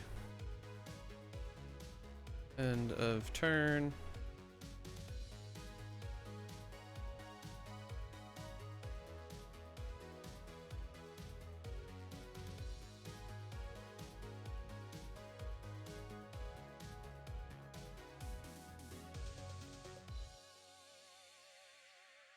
Oh gosh, how much is Warrior's Oath? $106. Oof. Oof.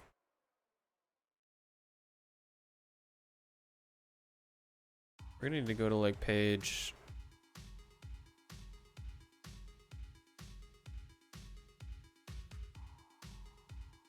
I think this is where stuff gets cheaper. No? 89 cents? Yeah, perfect. I'll go back 1. Yeah, because Scorpion God's like $2.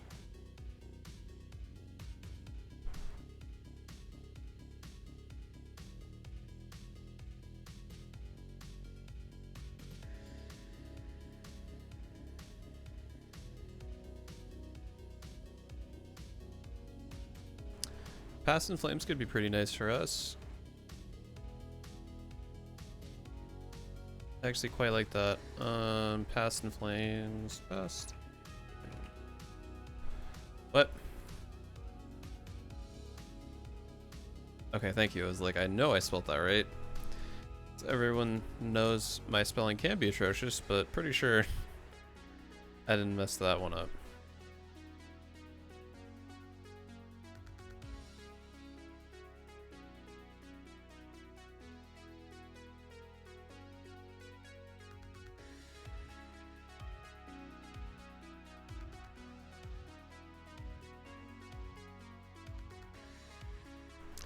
gonna look at something really quick, don't mind me.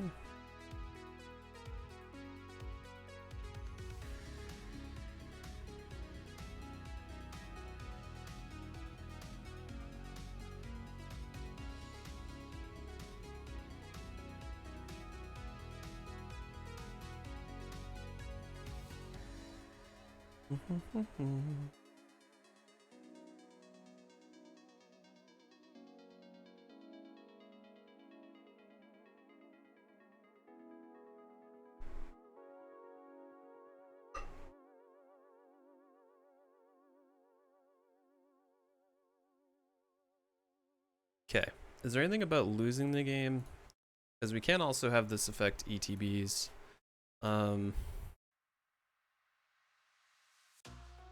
Eater of Days, Scryfall. Yeah, so we can reanimator it. Or just end the turn and hardcast it, which could be nice.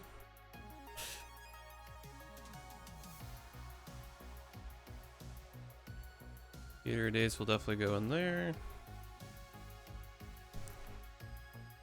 Leveler.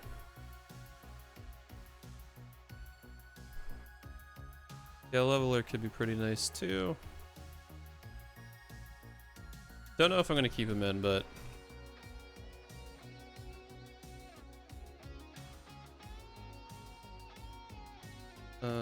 what was I just gonna look into? All right, enter the battlefield.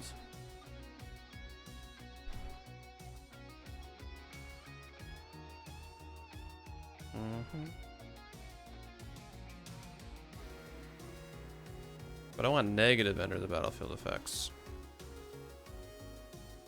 Less than or equal to 0.79. I guess we can realistically look at anything now because our overall budget's so low, and I don't think this is going to be a huge pool to choose from.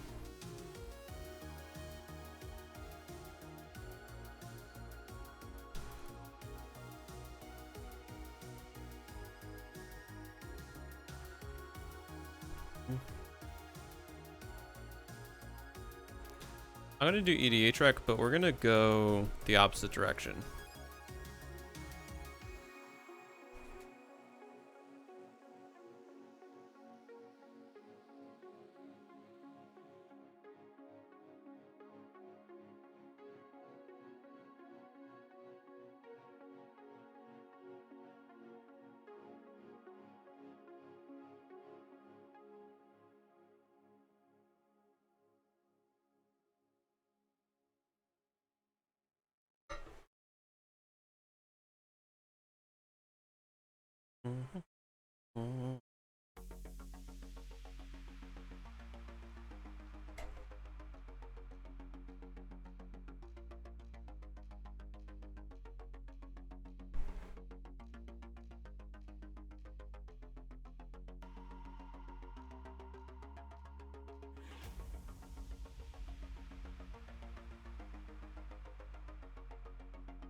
What Search the City? When Search the City enters the battlefield, exile the top 5 cards of your library. Whenever you play a card with the same name as one of those exile cards, you may put one of those cards with that name into its owner's hand. Then if there are no cards exiled with Search the City...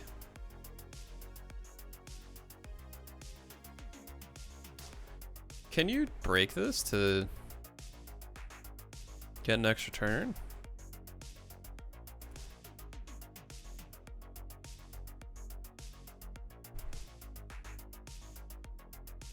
No, because it's a trigger off of that, so even if we had this enter in and I end the turn, it wouldn't really do anything.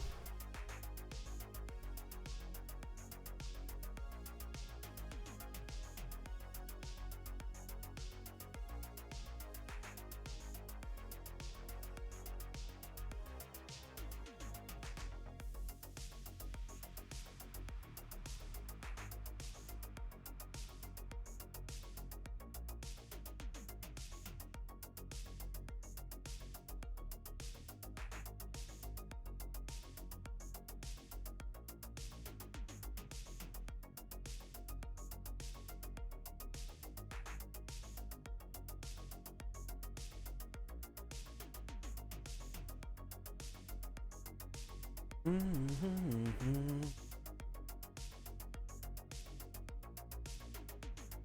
I'm not going to go super deep down this hole just because there's like almost, I think, over 2,000 cards, but I'm mostly just curious to see if there's anything that's like technically not as good normally, but a bit better if we can circumvent the poor ETB effect of something.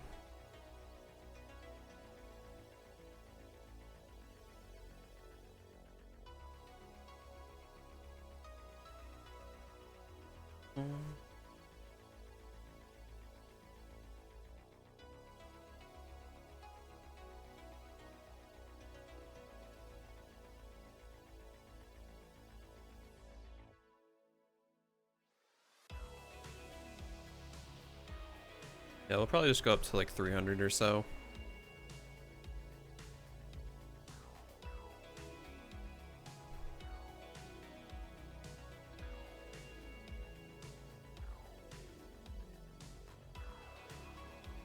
V-Bullet becomes pretty good because you could end the turn before into combat occurs, right? Theoretically speaking, that should work.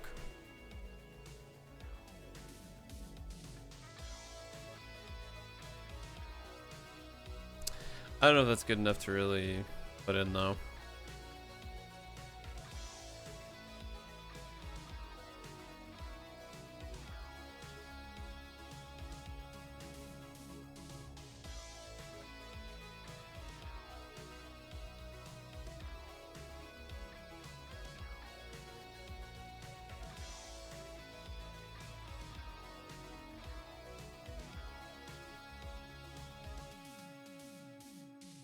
Okay.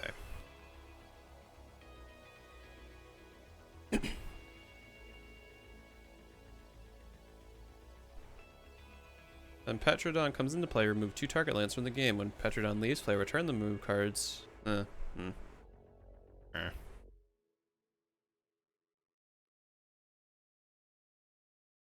Let's mix things up a bit.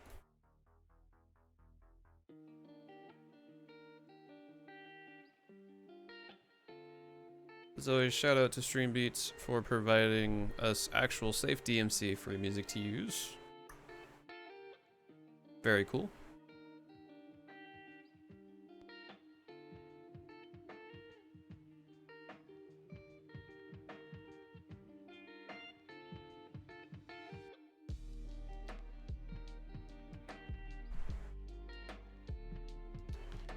Okay, this is probably going to be the last page we go through.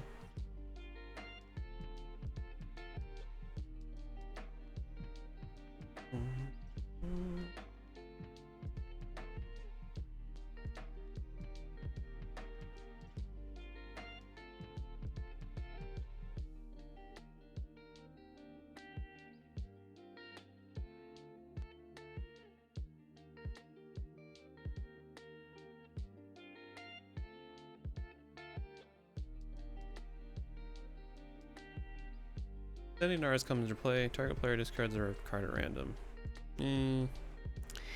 It's okay.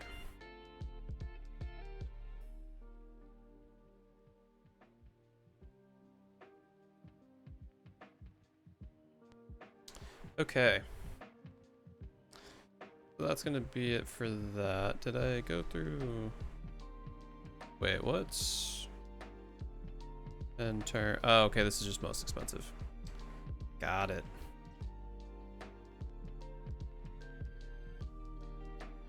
Okay, let's look into lose the game. Lose the game. We'll just search open leaks. There can't be that much.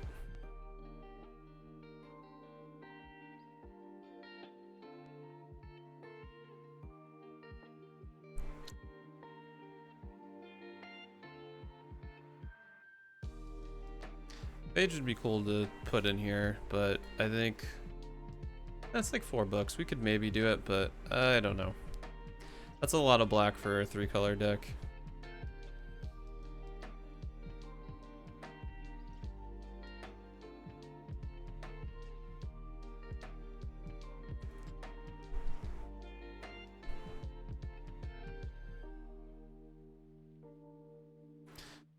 If Stunning Reversal wasn't 4, I'd probably like it a bit more.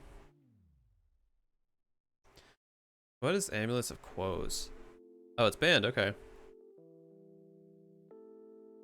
Oh, I think they banned everything that was anti-effects.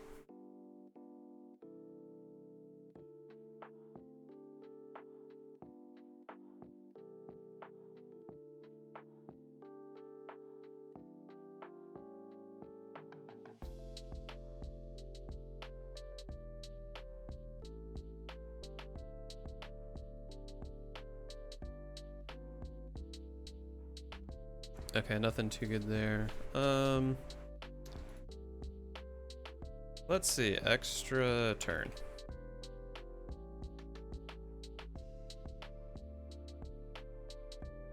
Again, I'm gonna look at the EDH rack, but from worst to best. Wait, is this best to worst? Oh, because it's banned.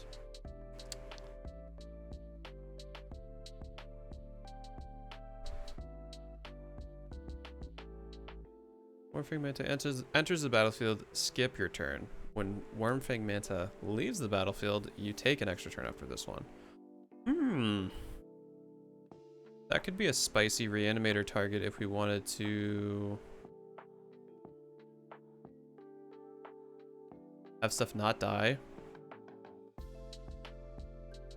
Or I mean, like, if we do reanimator effects that don't really affect us. What am I saying? Talking's hard, okay? It's a 6/1. It can die real easily if we gotta sacrifice it or do something else. It's a good target for that.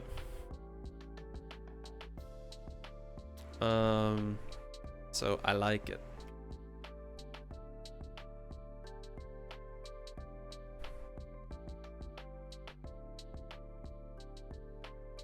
When Ian Frolicker enters the battlefield, if you cast it, target opponent takes an extra turn after this one. Until your next turn, you and Planeswalkers you control gain protection from that player. I don't really like Ian Frolicker. This actually would be kind of nice in my Jeskai Politics deck that I'm hoping to finish at some point, but take an extra turn after this one. Skip the untap step of that turn.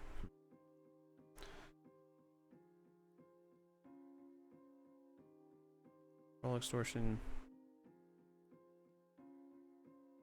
Oh, it's 13.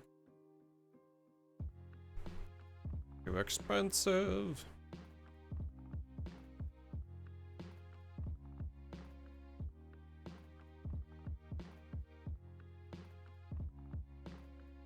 Uggin's Nexus would be good in Tashar. Put in a grab field, exile it, and take an extra turn after this one. That's pretty good.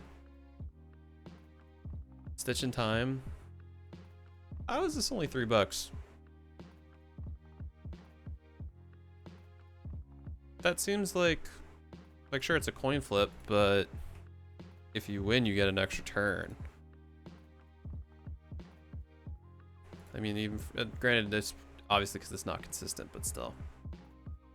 Walk the Aeons. Aren't you pretty pricey? $8. It's a bit up there.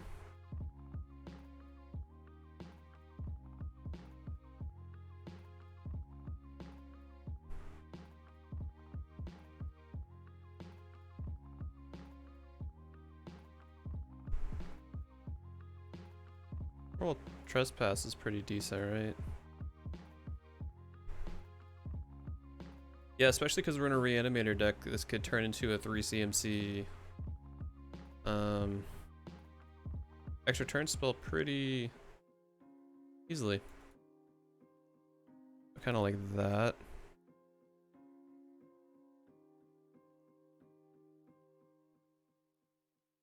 Yeah, again, it's not really thematic, but I think having a couple options could be pretty decent for us. Okay.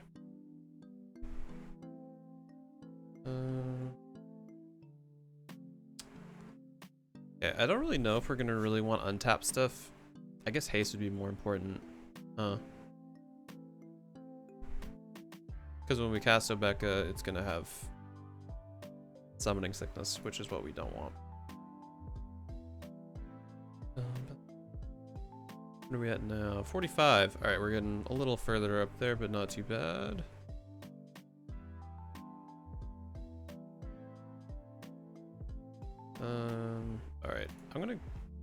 something I normally don't do a ton. We're gonna go to EDH rec really quickly. And look at Reanimator.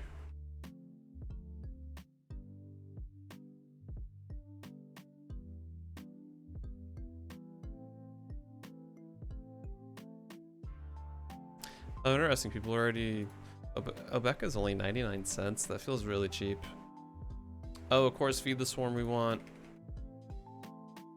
100%. We also want...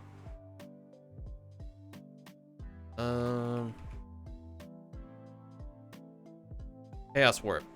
Chaos Warp, hello. Not Chaos Warm, Chaos Warp.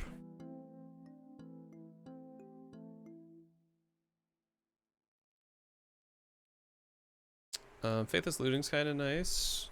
Of course, discard effects.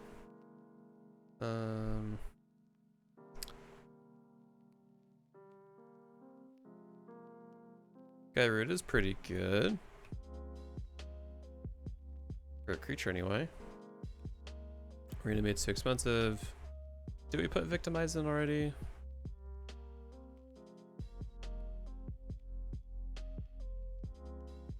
We did not, Vic. Yes.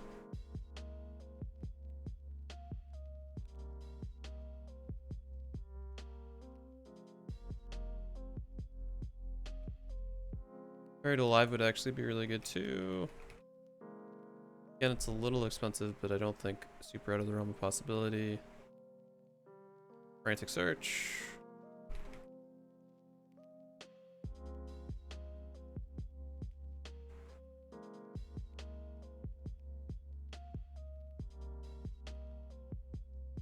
Okay, what are we at now? 53.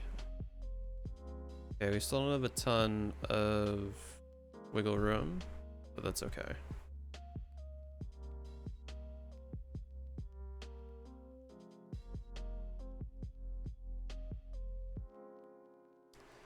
I guess Diluvian Primordial would be a good... How many creatures do we have? 16. Okay, yeah, we could definitely afford to put more creatures in. Diluvian Prime...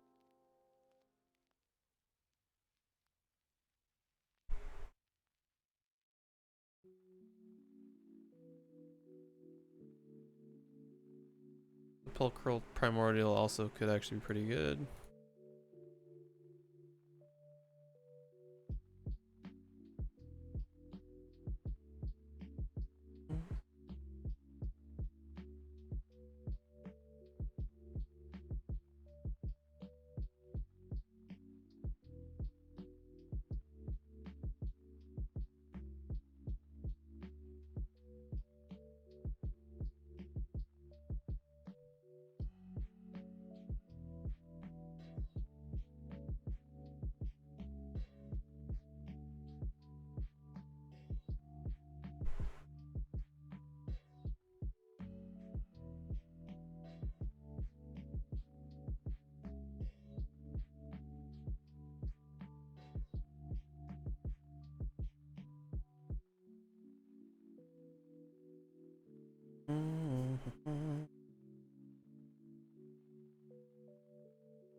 Drown on the Lock would be great, but that's real pricey.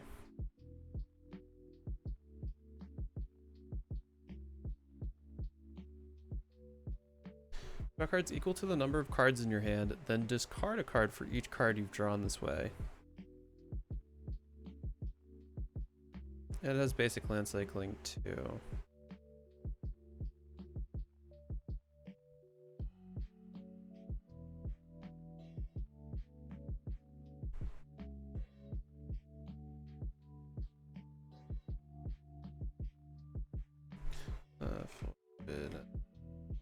Me.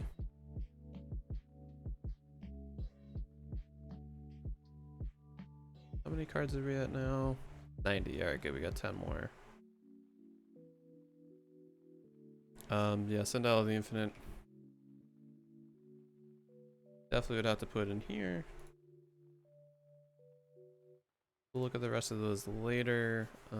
What else would be good?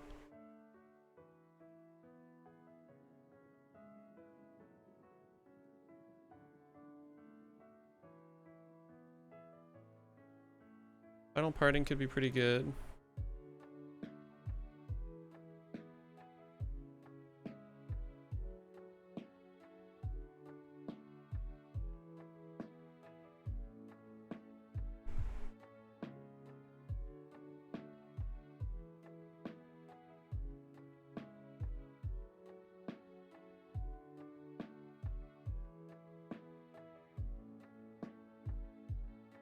Torrent of Souls. Return up to one target creature card from your graveyard to the battlefield. If black was spent to cast Torrent of Souls, creatures target player controls gets 2+0 until end of turn. And gain haste until end of turn if red was spent to cast Torrent of Souls. That's okay. Red Boar is really good targeted removal. Yeah, Swiftfoot Boots is kind of a must. But is there anything crazy that people are putting with Obeka? Again, I don't love to do this, but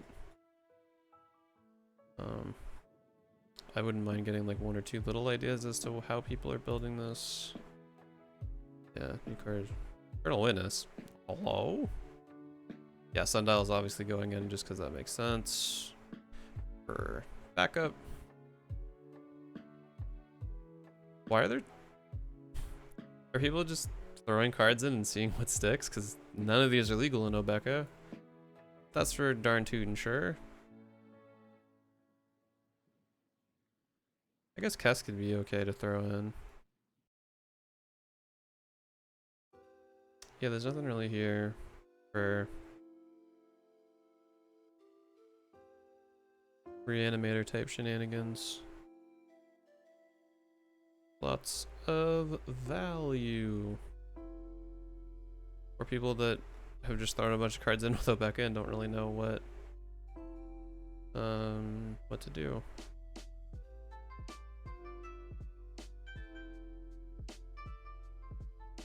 Ghostly Flicker.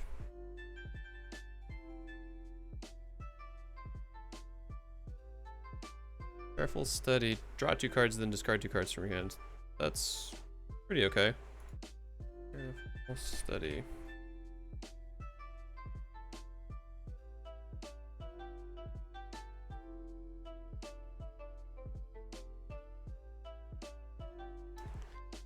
Okay, we're at 94. We need 6 more cards. Here we go. Utility artifacts.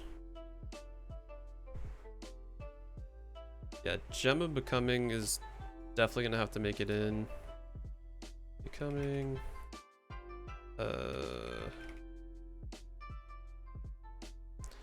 Talisman of Creativity.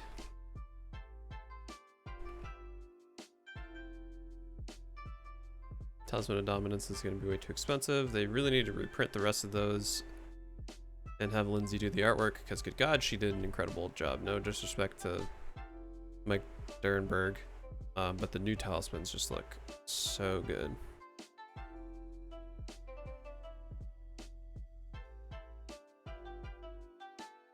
Wishclaw Talisman actually gets to be pretty decent because we can just put our can, shuffle our library, and then tap Obeka. I'm assuming that's pretty confident that would work, right?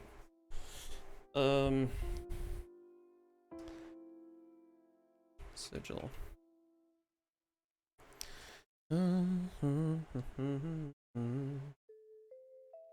Sigil. No, that's not what I want.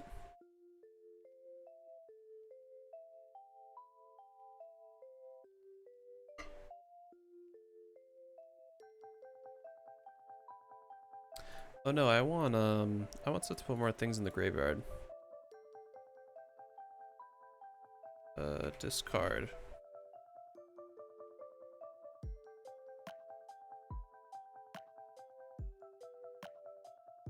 How much is Windfall? 229. That might be a bit too much. Where are we at for budget right now? Ooh, we are super close. Okay. That Windfall's gonna be too much.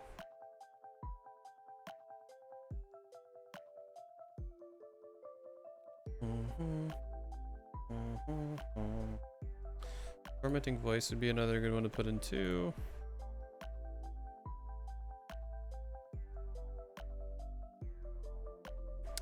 I do also have to pick the printings of all these, so.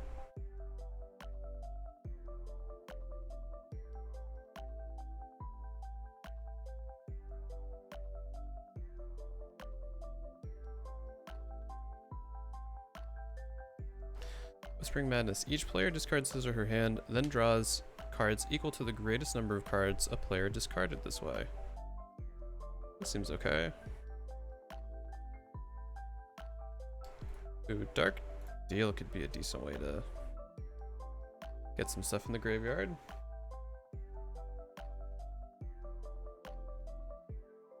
Kind of a pseudo wheel.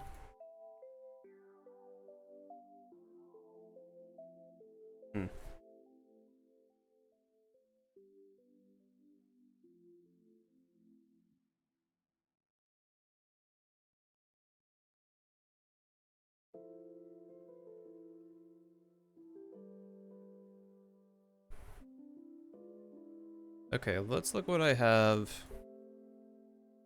in. Okay, I'm one card short. Massacre Worm, I don't think I'm gonna put in. Dimorphous Rush, what are you?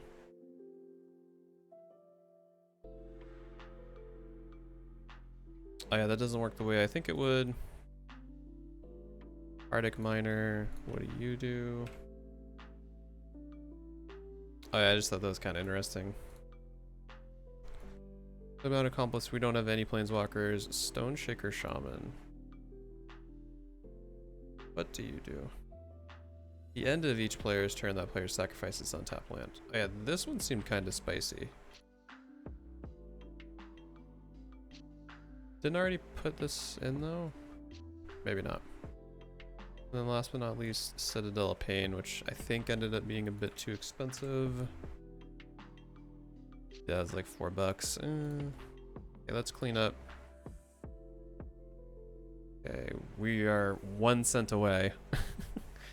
Kind of unfortunate because I don't think I'm happy with how this deck is lining up, but we'll see. We're gonna go through, edit the printings, or specify the printings, I should say. Apprentice Necromancer. Yeah, this is gonna be a somewhat fun part, and by fun I mean this is gonna take a little bit.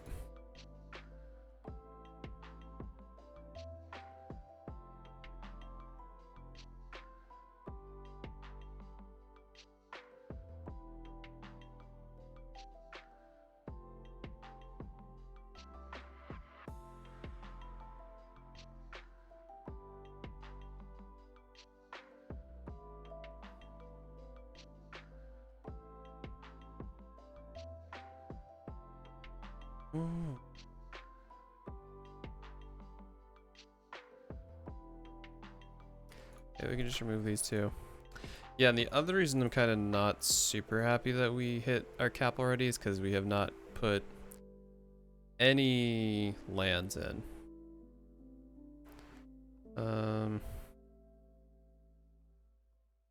Okay, yeah, I'm gonna keep everything the way it is now and just see how it lines up budget-wise. Because I'd really love to have like $10 free. If we could get like $10 free, I would be so happy. So happy.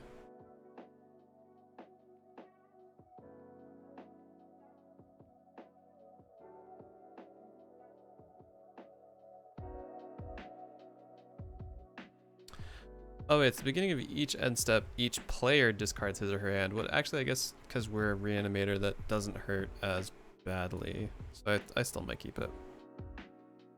Time will tell, though. Time will tell. Okay, how's our curve looking? Okay, we're at.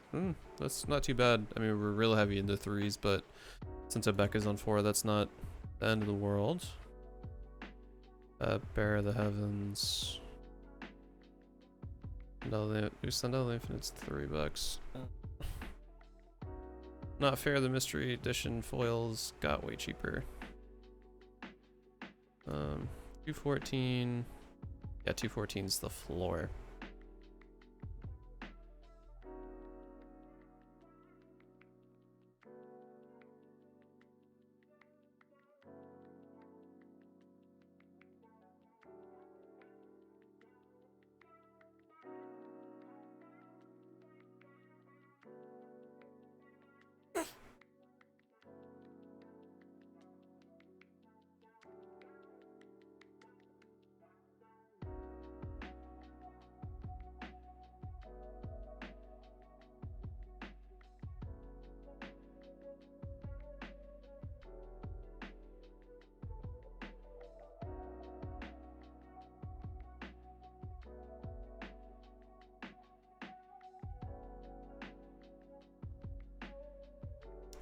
I think what I might try to do after I specify the printing for all these is I really want to go through and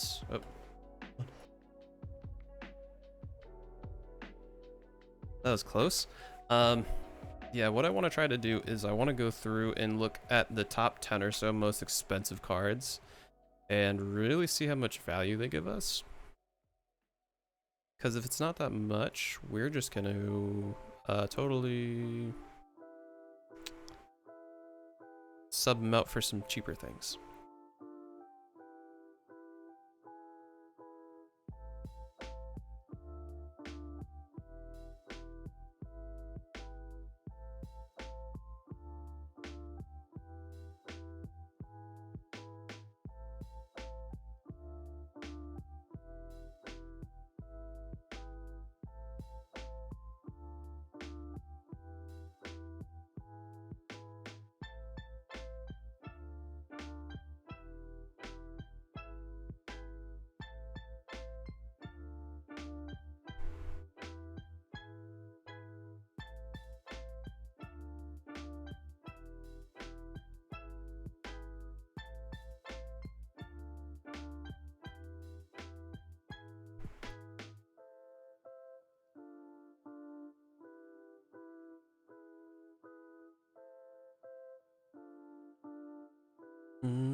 Okay, 311 looks like the cheapest. That's cool with me.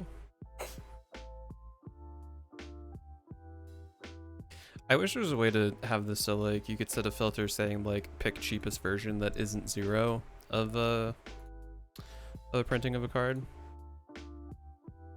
That'd be really cool.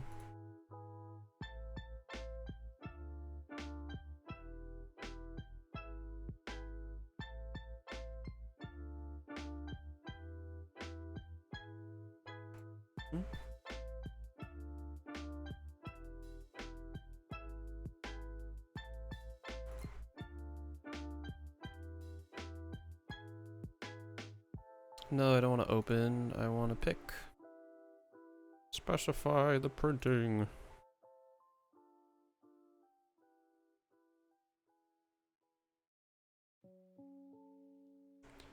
Okay. All right, we shaved off like $6. Honestly, I'm pretty happy with that. All right, but let's look at some of the more expensive cards and see how things stack up. So Obecca's $1.72. That's fine. All right, so in the creatures, it looks like we have Arcane Artisan and Leveler. Leveler is just nice because it's a 10/10. I mean, that's really it though.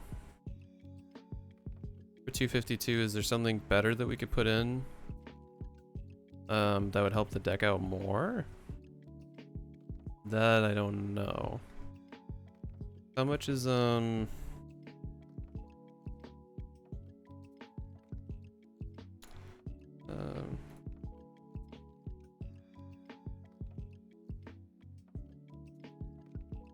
1,000-year elixir? You're $12 now. Whoop, never mind.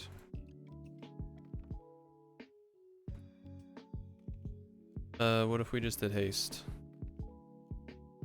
And we did USD.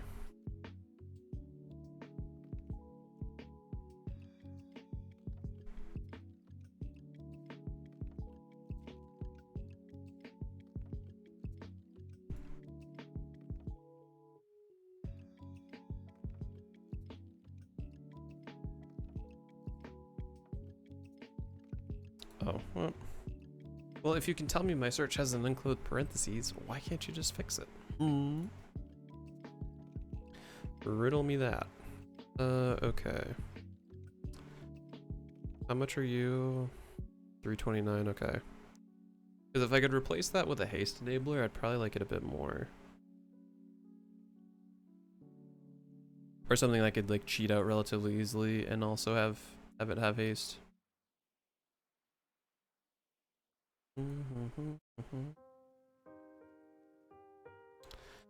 may have Dax duplicate enter the battlefield as a copy of any creature on the battlefield except it gains haste and dethrone. This is whenever attacks the player with the most life or tied for the most life. Ooh. And that's 262, so that's a little more expensive. Isn't really what I wanted.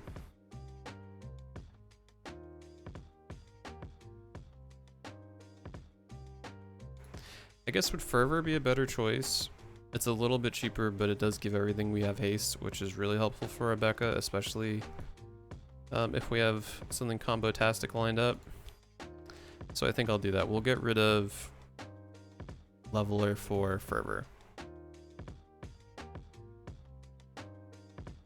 Fervor.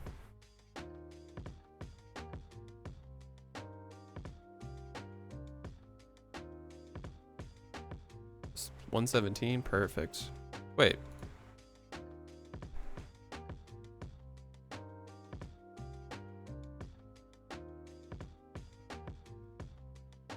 Okay, there we go. I was like, like 114, that sounds a little too good to be true.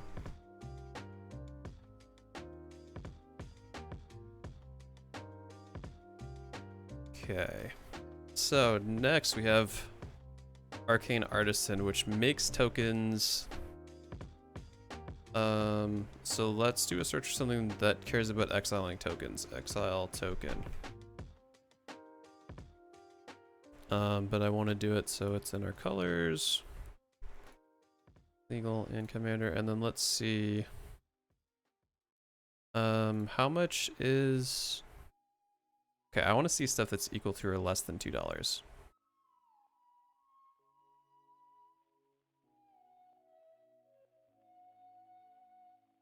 Okay, and then let's just do EDH rec to make it easy.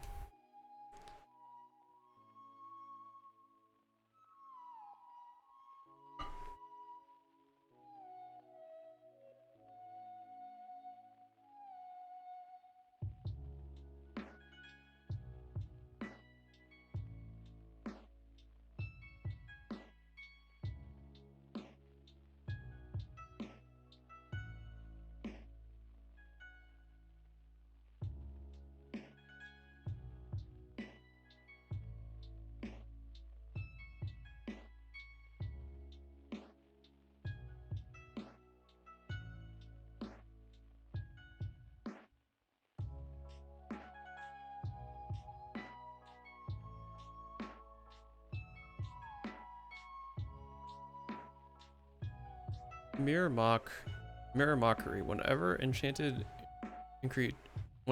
creature attacks, you may put a token onto the battlefield as a copy of that creature. Exile that token at the end of combat. So we wouldn't be able to use Obeka reliably then unless there was a political reason why they'd want us to keep it. So then the other part of this is if we use this on one of our own creatures, we would just get free. It's almost kind of like a cheaper Helm of the Host, but not really. Because, like, let's see, what do we have here that we'd want to have copies of? I guess we could do it on Nascent Metamorph. That would be kind of nice. Get more Necromancers, more Odds Makers. I mean, really all of our creatures are pretty decent value. Like, sure, it would overwrite Garuda, but we don't really care because it's an ETB effect that we'd want anyway. So I think I like Mirror Mockery a bit more than Arcane Artisan in that case, because if there's a situation we don't have Obeka, we could target someone else's creature with it. Actually, if we had a sack outlet, we could have infinite turns, because we tap Obeka. Like, let's say we do Mirror Mockery, onto Wormfang Manta.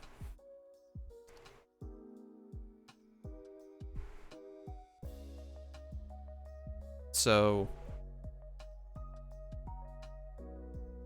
you get the first one out. You tap Obeka. You swing in with Wormfang. Or no, you enchant the original one with Mirror Mockery. Wormfang swings in, creating a new token. The new token has the ETB ability on the stack. You tap Obeka to end our turn.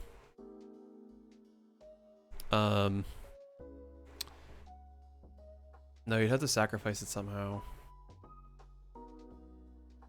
If we had a sack outlet, this could maybe go somewhat infinite. Maybe. I think there's more shenanigans that open the door with this. Maybe it's a bit too big brain for me right now to really try to think of going infinite with Wormfang Manta. Also, deck's turning a bit more janky than I usually like to build, but I think this could be half the fun with it. Anywho, yeah, we're gonna get rid of Arcane Artisan, and we're gonna put in Mirror Mockery. So, Mirror Mockery. And we're gonna specify the printing. Dragons of Tarkir, clean you up. Love to see it.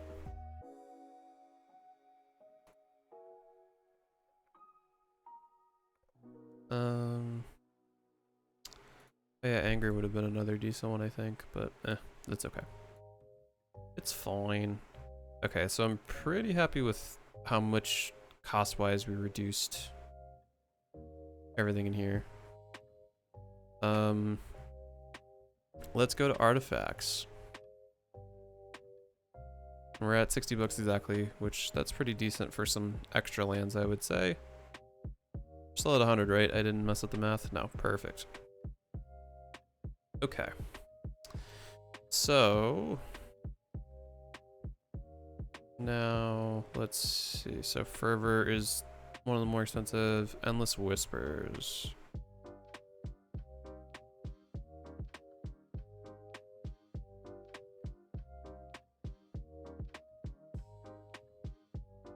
So this is actually kind of nice too, because that also works with Wormfang Manta.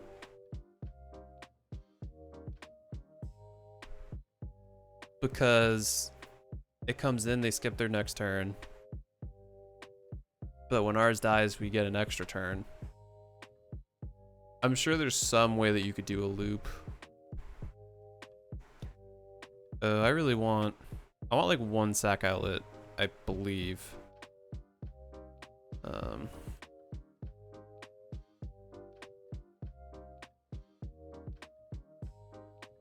Like, how much is Viscera Seer? 73 cents. We could easily make Viscera Seer work in this. Are you kidding me?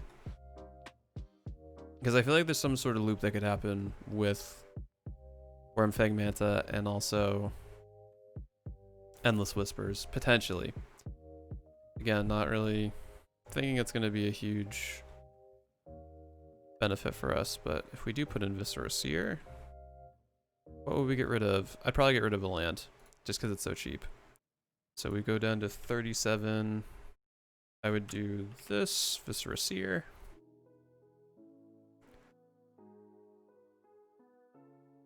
Granted, it's our only sack outlet, but we would have some ways to get it back if we end up discarding it or milling it or what have you.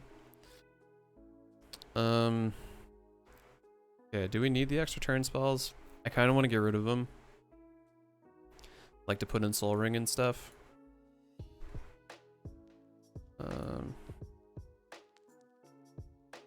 Okay, Trek. I want to look at some stuff about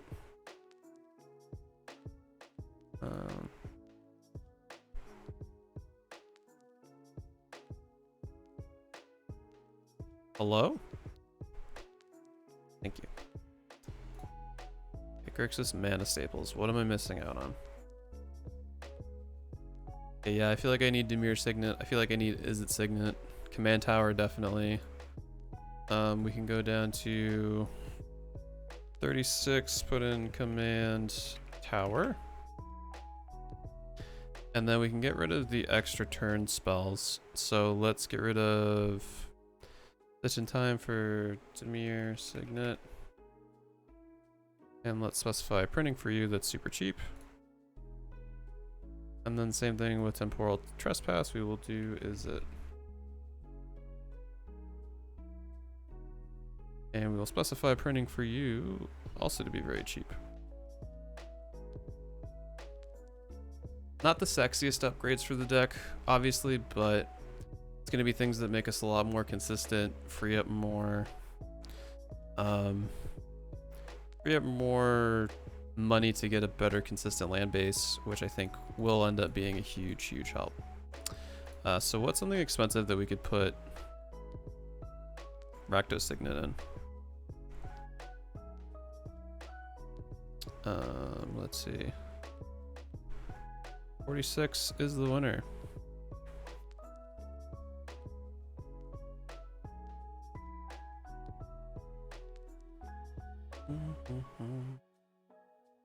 Okay, we're down to 55. Beautiful. So what's another high end? Buried Alive is kind of important for us, especially because we don't have that many creatures. That's going to be like one of our only tutors that really helps us outside of Final Parting.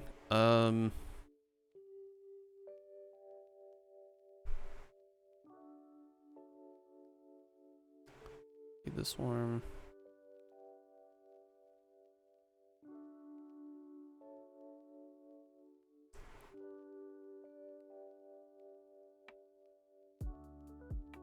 I put Sofa Boots, good.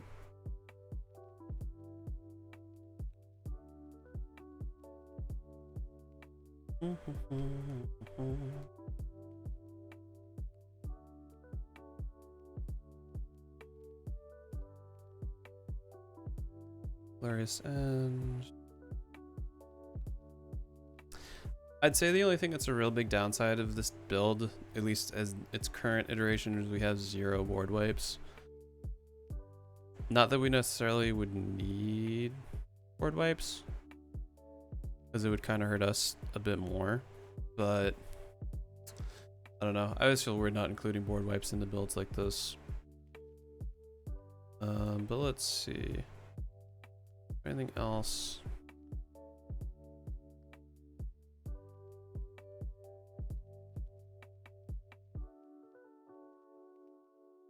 Gilded Lotus is too expensive. That would be cool. I guess Arcane Signet's gonna be a bit cheaper. Maybe Soul Ring?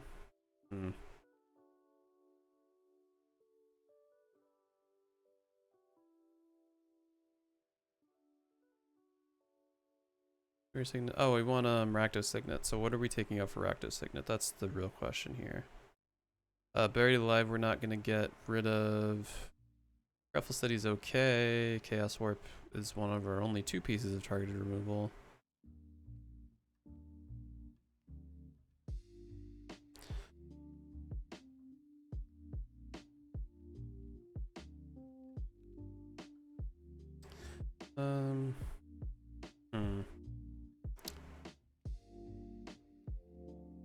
Yeah, I mean, we do have a lot of instants and sorceries, and this would be good recursion for us, since we only have 1 copy of everything. Good ways to maximize the value, especially if we end up putting more stuff in the graveyard. Also actually fills our graveyard too, because we can surveil.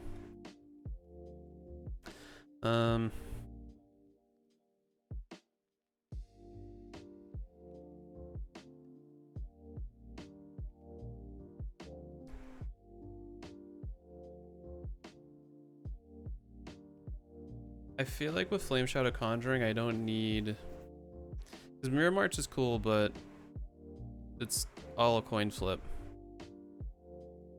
Flame Shadow Conjuring, it technically costs 1 less overall, but you're guaranteed to get a token on the battlefield.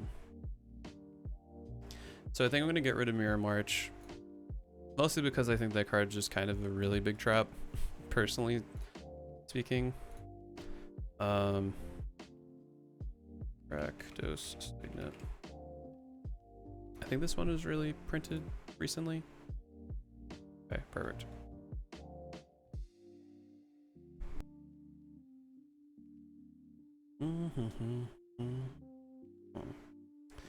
Okay. So that's pretty good.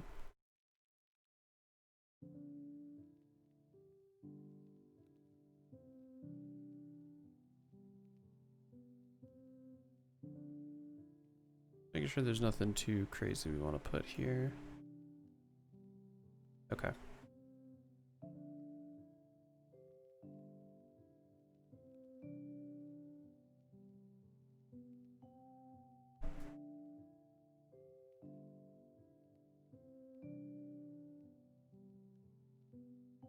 Okay, let's look at some lands.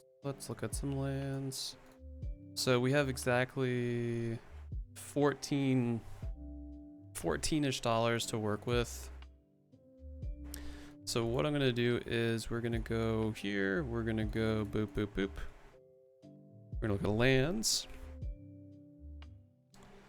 And we're gonna say legal and commander, and I wanna look at stuff that's $5 or less. Because I definitely want more than just 3 lands, because we're gonna want to really try to be consistent. So let's see, USD descending. Is this the right? Yeah, 492. Okay.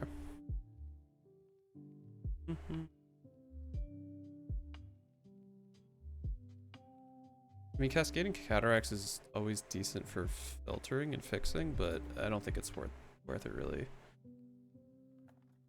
Cascade Bluffs definitely. It's $4, but actually no, that's gonna be too much.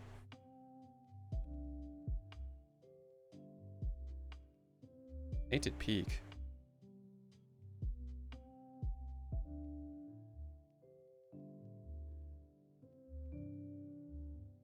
I wish we could see how black dependent we were. I feel like we're pretty evenly split for most of the cards in our deck. Terrain Generator is just always great. I love this card, especially in colors that can't ramp very well. That definitely has to go in because we're still gonna have a lot of basics. And it can also still tap for regular, so it's not a dead card. Realistically, I think any budgetish deck that's not in green should always run Terrain Generator because it's one of the few ways you can kind of get ahead.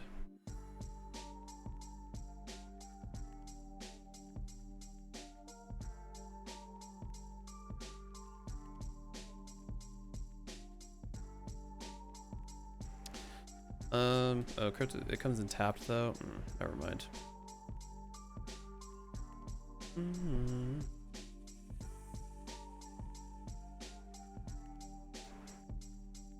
Okay, Graven Cairns. Definitely. Okay, so this should be 34.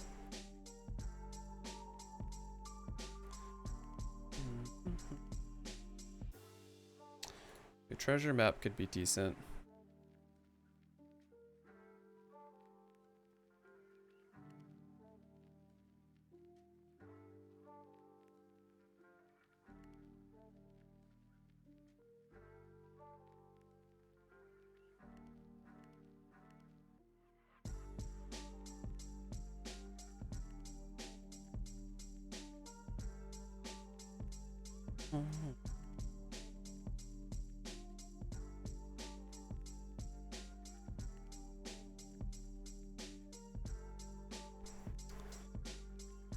I really don't want tapped lands, but we might be forced to do that with our budget. A Shivan Reef.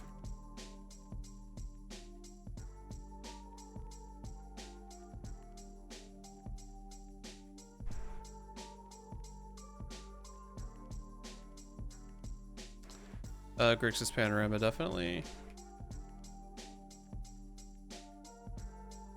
What are we at now? 64. Okay, we got a little bit more to play with. So we want 62 or 32.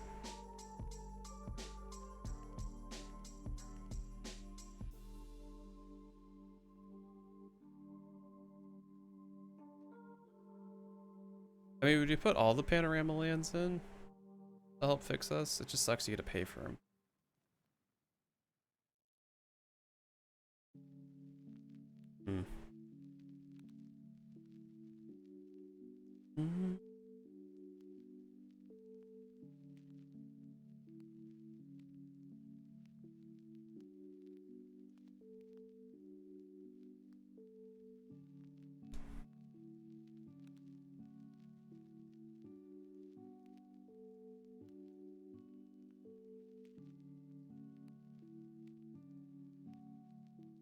Shadow Blood Ridge? Sure, that could be good.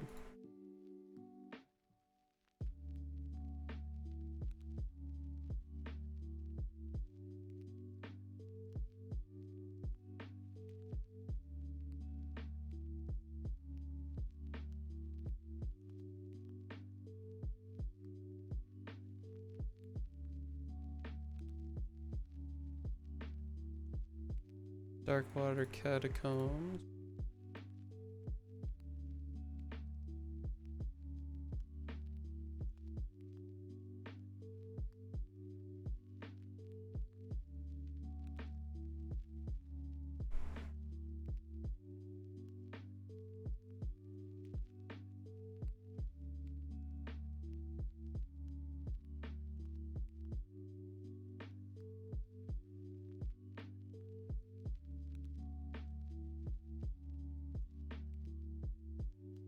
Is it Boiler Works?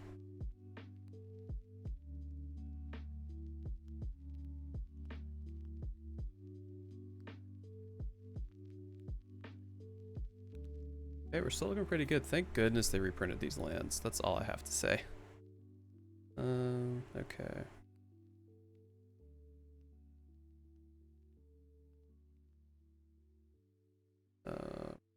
Science.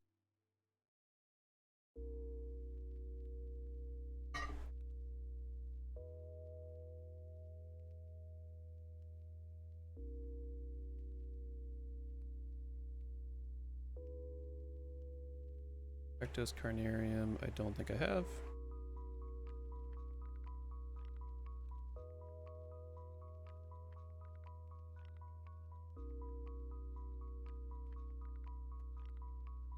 Let's specify all these printings just to see.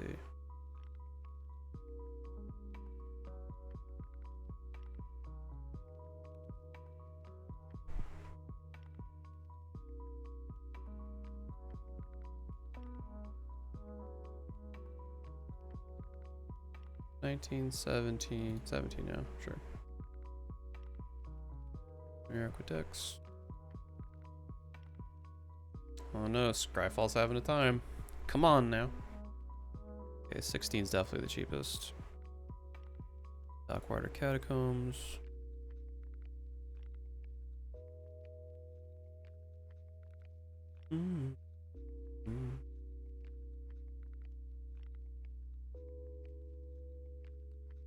That 34 is the way to go. 27.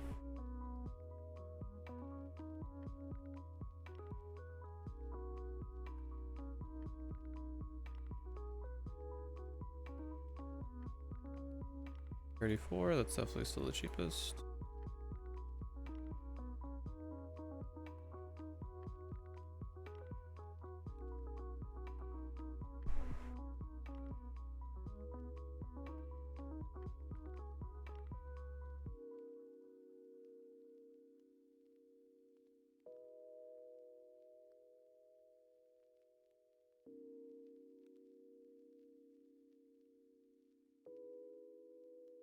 It's getting up there in price. Hope they reprint it soon. Okay. 27. Okay, so we got stuff that, let's see. Rakdos. Is it anything? Rakdos. Demir. Is it Rakdos?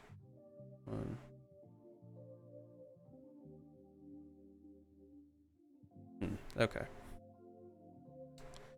Is there anything else we could?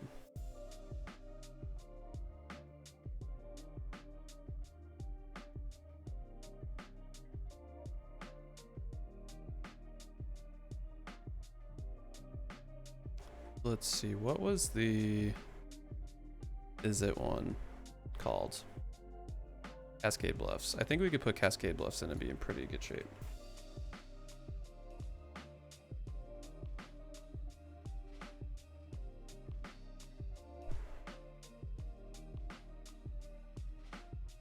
$68, 16, 37 lands, lots of basics. But that's quite all right.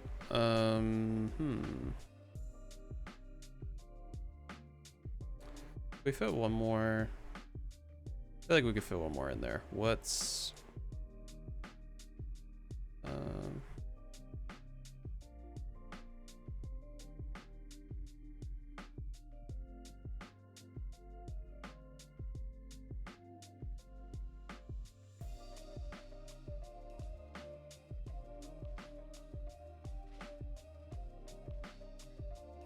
I guess Evolving Wilds would be good. Evolving Wilds, Terramorphic Expanse, call it a build? Somewhat. Terramorphic Expanse. Evolving Wilds.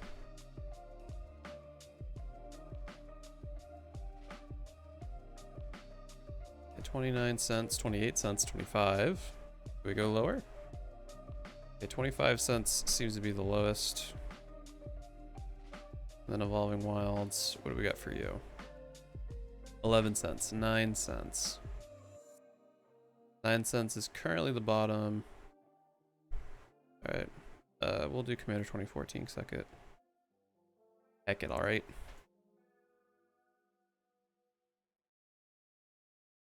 Okay. We got 70 cents to play with. This is typically within my price range, but I just want to see if there's anywhere we could get a little bit more bang for our buck. Even just slightly. Oh, and I was just thinking Eater of Days with Endless Whispers, that's mean. Because you basically pick someone to be like, hey, you're not going to play for 2 turns. Ooh, that's goofy. Big goofy. Pass. I guess we could pick regular Pass in Flames, right? It's not that much more of a price difference. Right. Or is it? Oh, no, it is. Oh, actually, do the Innistrad printing. I think that might be a bit easier to find too. Okay, 69.16. Again, we're technically over, but that's close enough to where I feel happy. I'm gonna take a quick break, hit the restroom, and then when I come back, we're gonna play test this deck a little bit, do a bit of solitaire, just see how everything feels, make sure there's nothing else to tweak, then put the big old complete stamp on it if it ends up passing the test. So I'll be right back in a few minutes.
Alrighty, I am back. We have put the deck into tapped out. Our mana base is essentially perfect, which I love to see, at least pie chart wise. Again, it's never perfect, but really satisfied with how that lined up. But anyway, let's do some quick play tests before we wrap up the stream, just to see how everything feels.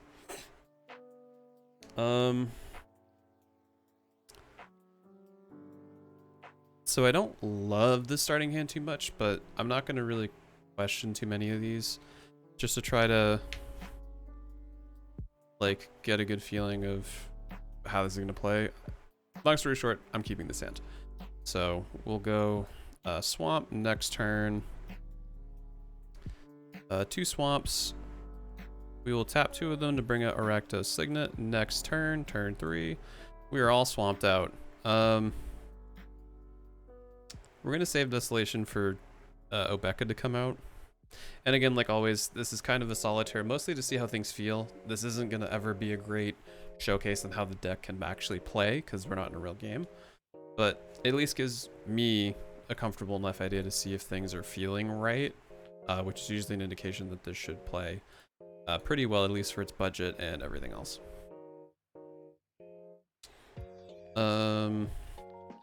Okay, so we got 5 mana out. Unfortunately, no islands. So I guess what I would do is I would do 1-2. So we have Rakdos floating. 3. Bring out Azra Oddsmaker. Go to our next turn. Got him out, and unfortunately not what we really needed again. Okay, let's see. I would probably go to combat. I would discard a card to choose Azra Oddsmaker. Let's say someone's open or someone's really, you know, feeling for me right now and lets me swing in on them for 3.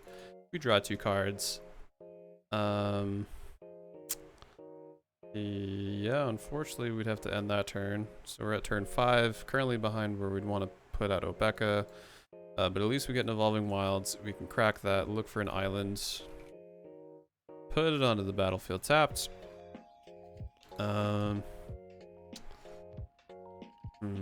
Yeah, again, still not really anything else I'd want to do here, so I guess we'll do the same thing.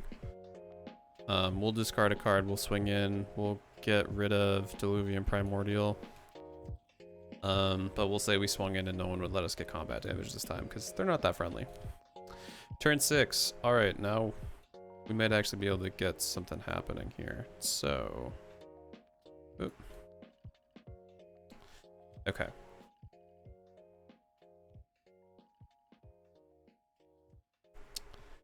I would do 1, 2, 3, 4 to bring out Obeka.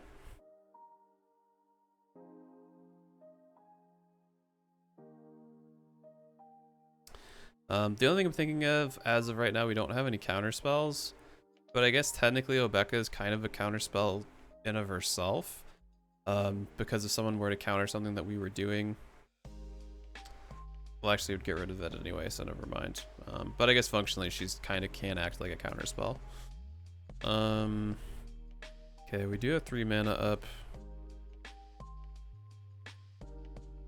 I guess we'll pay 2. We'll bring out Apprentice Necromancer.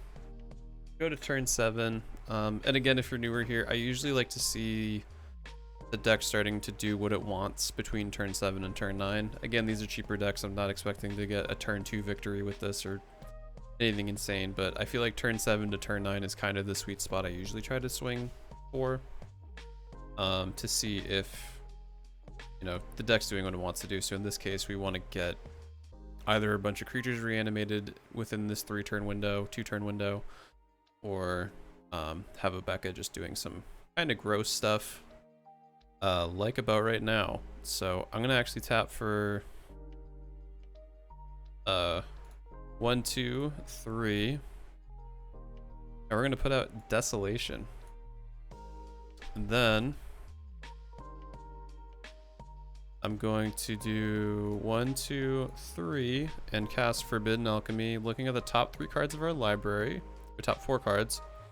We're gonna put one in our hand and the rest into our graveyard. So I would probably say in this case, I would actually like to do Tormenting Voice. So these will all go in the graveyard, also including Wormfang Mantra. So then what I would do with our one last mana is we're going to crack Apprentice Necromancer to return a creature card from our graveyard to the battlefield, which that creature is going to be Wormfang Manta. So, oh, this has to go in our graveyard too. Has flashback, which is nice, by the way. I do like that. So the stack currently is Wormfang Mantra is entering the battlefield. In response to that, we're gonna tap Obeka and completely end the turn. So, again, can't perfectly reenact this like a real game, but we're gonna say that nobody interacted with anything, and so this is fine. Desolation doesn't trigger for us to have anybody sacrifice the land, at least on my turn. So since the turn's over, we go to the next turn. Turn 8 now. Cascade Bluffs, where were you a few turns ago? Okay. So I'd say we actually got right on the money with what we were looking for. Turn 8, we're in a pretty decent setup.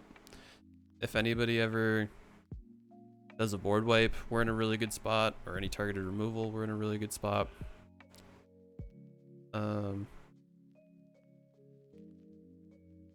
Yeah, pretty happy with how that turned out. Let's restart. Okay, is it Signet? I don't love this hand, so we're gonna take a free mulligan. Okay, this is a bit better because we do get Forbidden Alchemy, hopefully to draw us into our red mana that we're missing, so I will keep this. We'll do a swamp, Viscera Seer, end the turn. Then I will do an island, and unfortunately end the turn. Okay, now we got 1, 2, 3. We're gonna cast Forbidden Alchemy. Look at the top 4 cards. 1, 2, 3, 4. No red mana, which kind of honestly really hurts. And I guess I'd have to keep Terrain Generator to hopefully ramp us out. Rest of this goes into our graveyard, including Forbidden Alchemy. And we go to our next turn. Turn 4. I will pay 2 because we don't really have a great play right now. Pay 2, tap this, put another swamp out tapped. Next turn.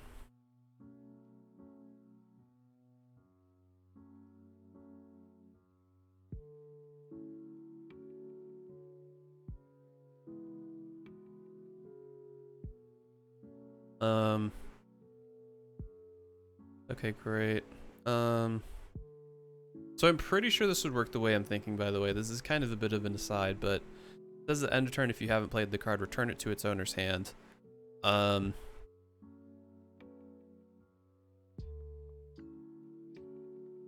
long as it's removed from the game at the end of turn, return to its owner's hand.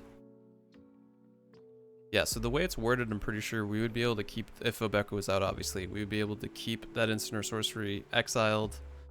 And if we ended the turn at the right time, there would be no end of turn, and we could specifically play that card for as long as it remained exiled.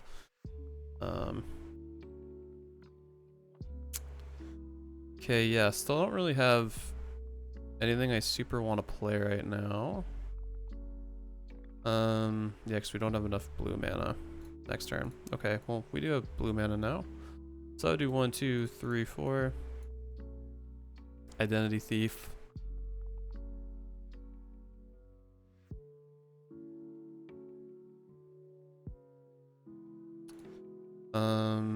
Yeah, that's about all I can do there. Okay, so this turn was kind of a dud. We definitely need to have an opening hand that has at least red and blue in it, because we have so much more access to. Well, actually, do you know what I'm gonna do? We're gonna go back. I'm gonna adjust the because on paper everything lines up, but the problem is we have an evenly distributed commander that's basically the key to everything. So I think what I'm going to do is we're going to break this a little bit. Let's look at what we currently have. Okay, yeah, so it's still really blue dominant. Early game, it's a little bit more blue. So what I'll probably do is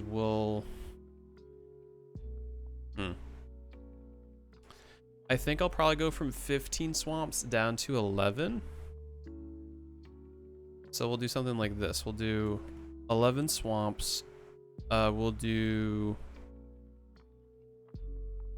6 mountains, 7 islands. I feel like that's going to be a bit of a better split to really try to work with. We'll see. If it doesn't work, I can always go back, but I feel pretty confident about that split because it's slightly better rounded, so we can cast Obeka, which is really the biggest part of our whole game plan. So let's see. Look at that. Love to see it. We already have all 3 colors that we need. We even have an additional modal dual face card that we can use as a land if we need to. Wishclaw Talisman, which we can tutor something. Even better, because I believe we can abuse Wishclaw Talisman with Obeka. 90% sure anyway. Alright, great. We will do Island, pay 2, Recto Signet next turn.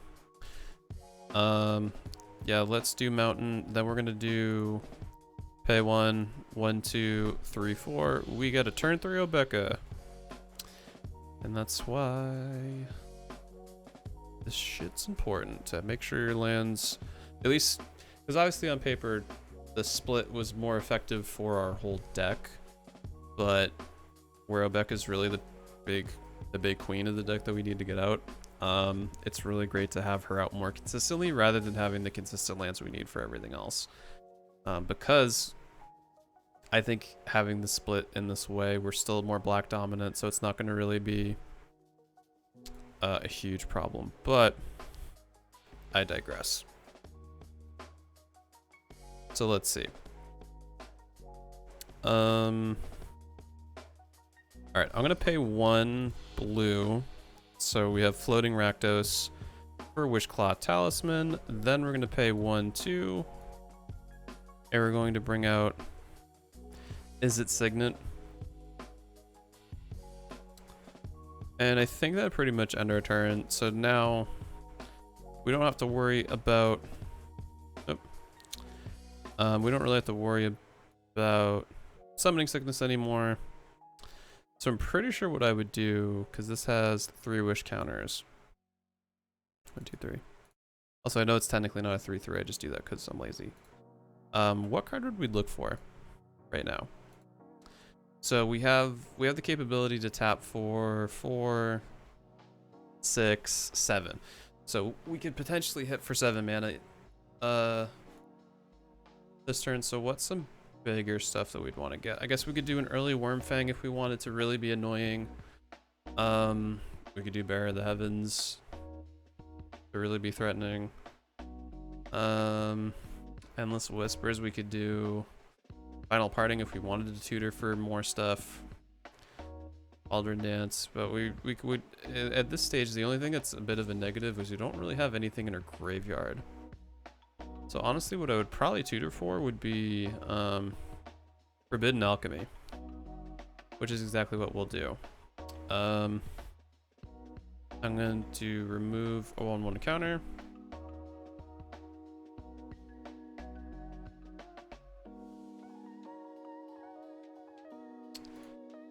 What the heck was that card? Forbidden Alchemy. So Forbidden Alchemy. We're gonna shuffle our library. Oh. Hello?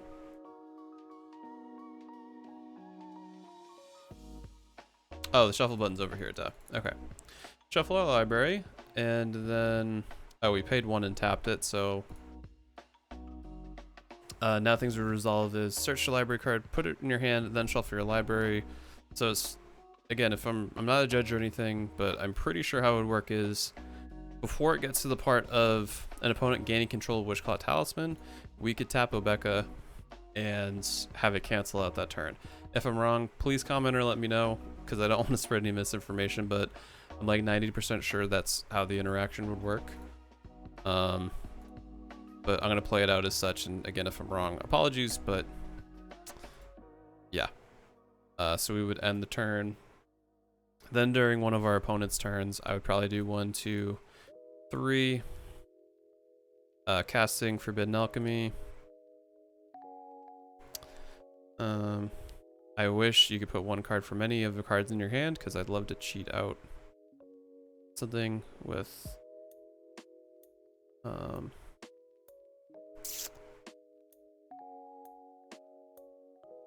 Reanimator down the road, but let's see.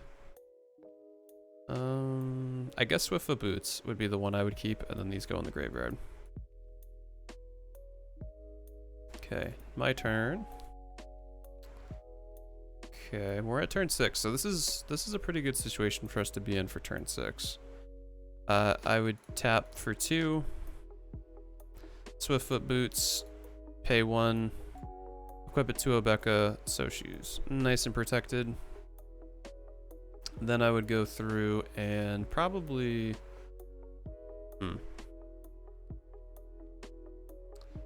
If I wanted to tutor for something else, what would I want?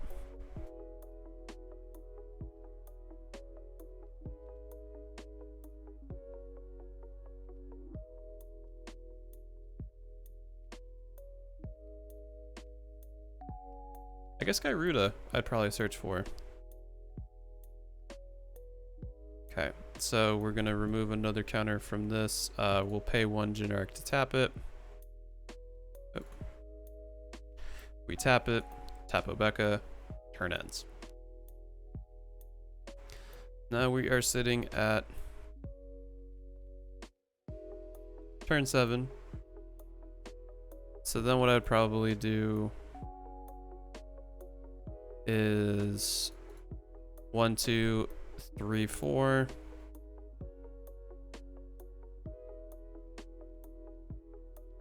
5, 6. And we would cast Gyruda. When it enters the battlefield, each player puts the top 4 cards of the library into their graveyard. 1, 2, 3, 4. Again, because we're not playing with other people, this is a bit harder to gauge if this was a good turnout or not. Put a creature card with an even converted mana cost from among those onto the battlefield under your control. So I would just do Identity Thief. Why not? So 1, 2, 3. You may exile another target non-token creature. If you do, Identity Thief becomes a copy of that creature. Okay. So again, I feel like this is kind of right where we would want to be. Is there anything else I really want to do this turn? Probably not. Next turn. Okay, we draw into a land. Pretty set up. Obecca's protected. Got a bunch of lands. Decent amount of ramp. So let's give it one more go and see where we end up. Definitely not keeping a 1-lander. Free mulligan. Okay, 2-landers still don't love, so we're gonna mulligan. Okay, this is a better hand for us to keep, so I will keep it. First things first, I would probably put out the mountain. Go to our next turn. I would play Is It Boilworks. Tapped. Putting this back in our hand. Next turn. Put out another mountain. I could have played a swamp, but I don't really want to put out Magus of the Will, especially this early. There's not going to really be a big reason for me to play it until later in the game. Okay, put this out. 1, 2, 3. We got Obeka out. Okay, so we can tap for 5 mana. I guess I'd probably do Final Parting. 1, 2, 3, 4, 5. One of the cards would definitely be Swiftfoot Boots. Or let's see, is there a combo I could do right now with 2 cards? One of them being in my graveyard. Let's see.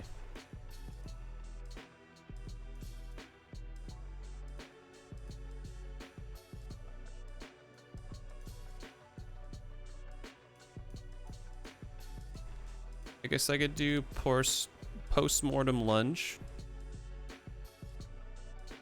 So I would do post-mortem lunge in my hands, and then what would I want to get from the graveyard creature wise? So let's see, I can tap for 5 mana, so anything up to 5 would be a good choice. I guess Eater of Days, right? So Eater of Days goes into the graveyard, along with Final Parting. Shuffle the deck, and then pretty much end the turn. Okay, we get Island out.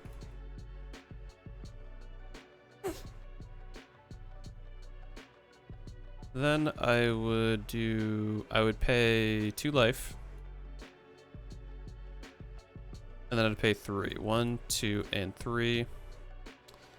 To put Eater of Days onto the battlefield for a big chonky 9/8. This goes in the graveyard too.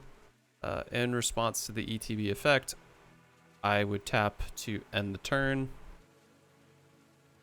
This one I know works because Wizards actually had this combo up on their website at some point with Sundial of the Infinite, which Obeka is basically the same ability on a creature. So that one I am confident in. Okay, now what could we do?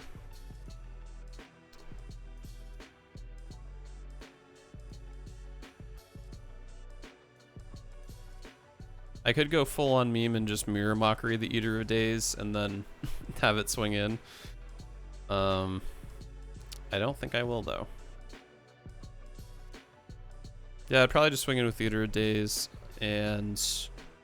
Actually, no. I would pay 1, 2, 3. Bringing out Azra Oddsmaker. At the beginning of combat on my turn, I would discard Sire of Insanity because I don't really want to discard our hand right now. Gonna choose Eater of Days. Has Trample, so this would definitely go through regardless. We're gonna just assume they don't have a way to remove this. So we go in swinging, draw 2 cards. I don't believe I played a card this turn. I don't think I did. So we'll do Command Tower. 1, 2, 3, 4, 5, 6. Yeah, because we were behind a land, so that would even out. Okay. Next I would tap for a white, or not a white, a blue. We would draw 2 cards, then discard 2 cards from our hand.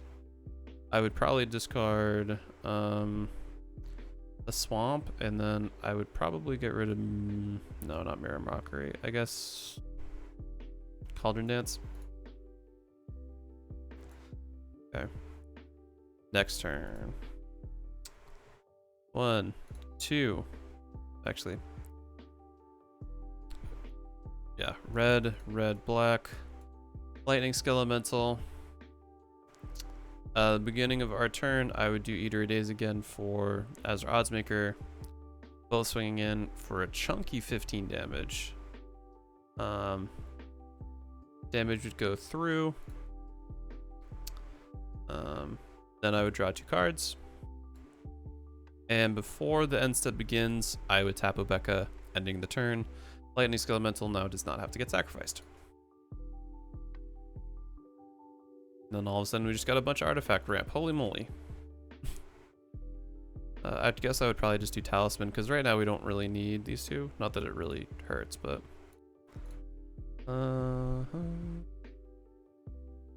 Okay, now I'd probably do 1, 2, 3. Bring out Magus of the Will.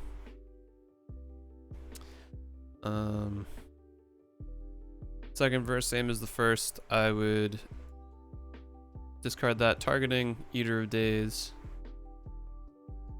Swing in with both of these again. Draw 2 cards. Tap Obeka before the end step can continue.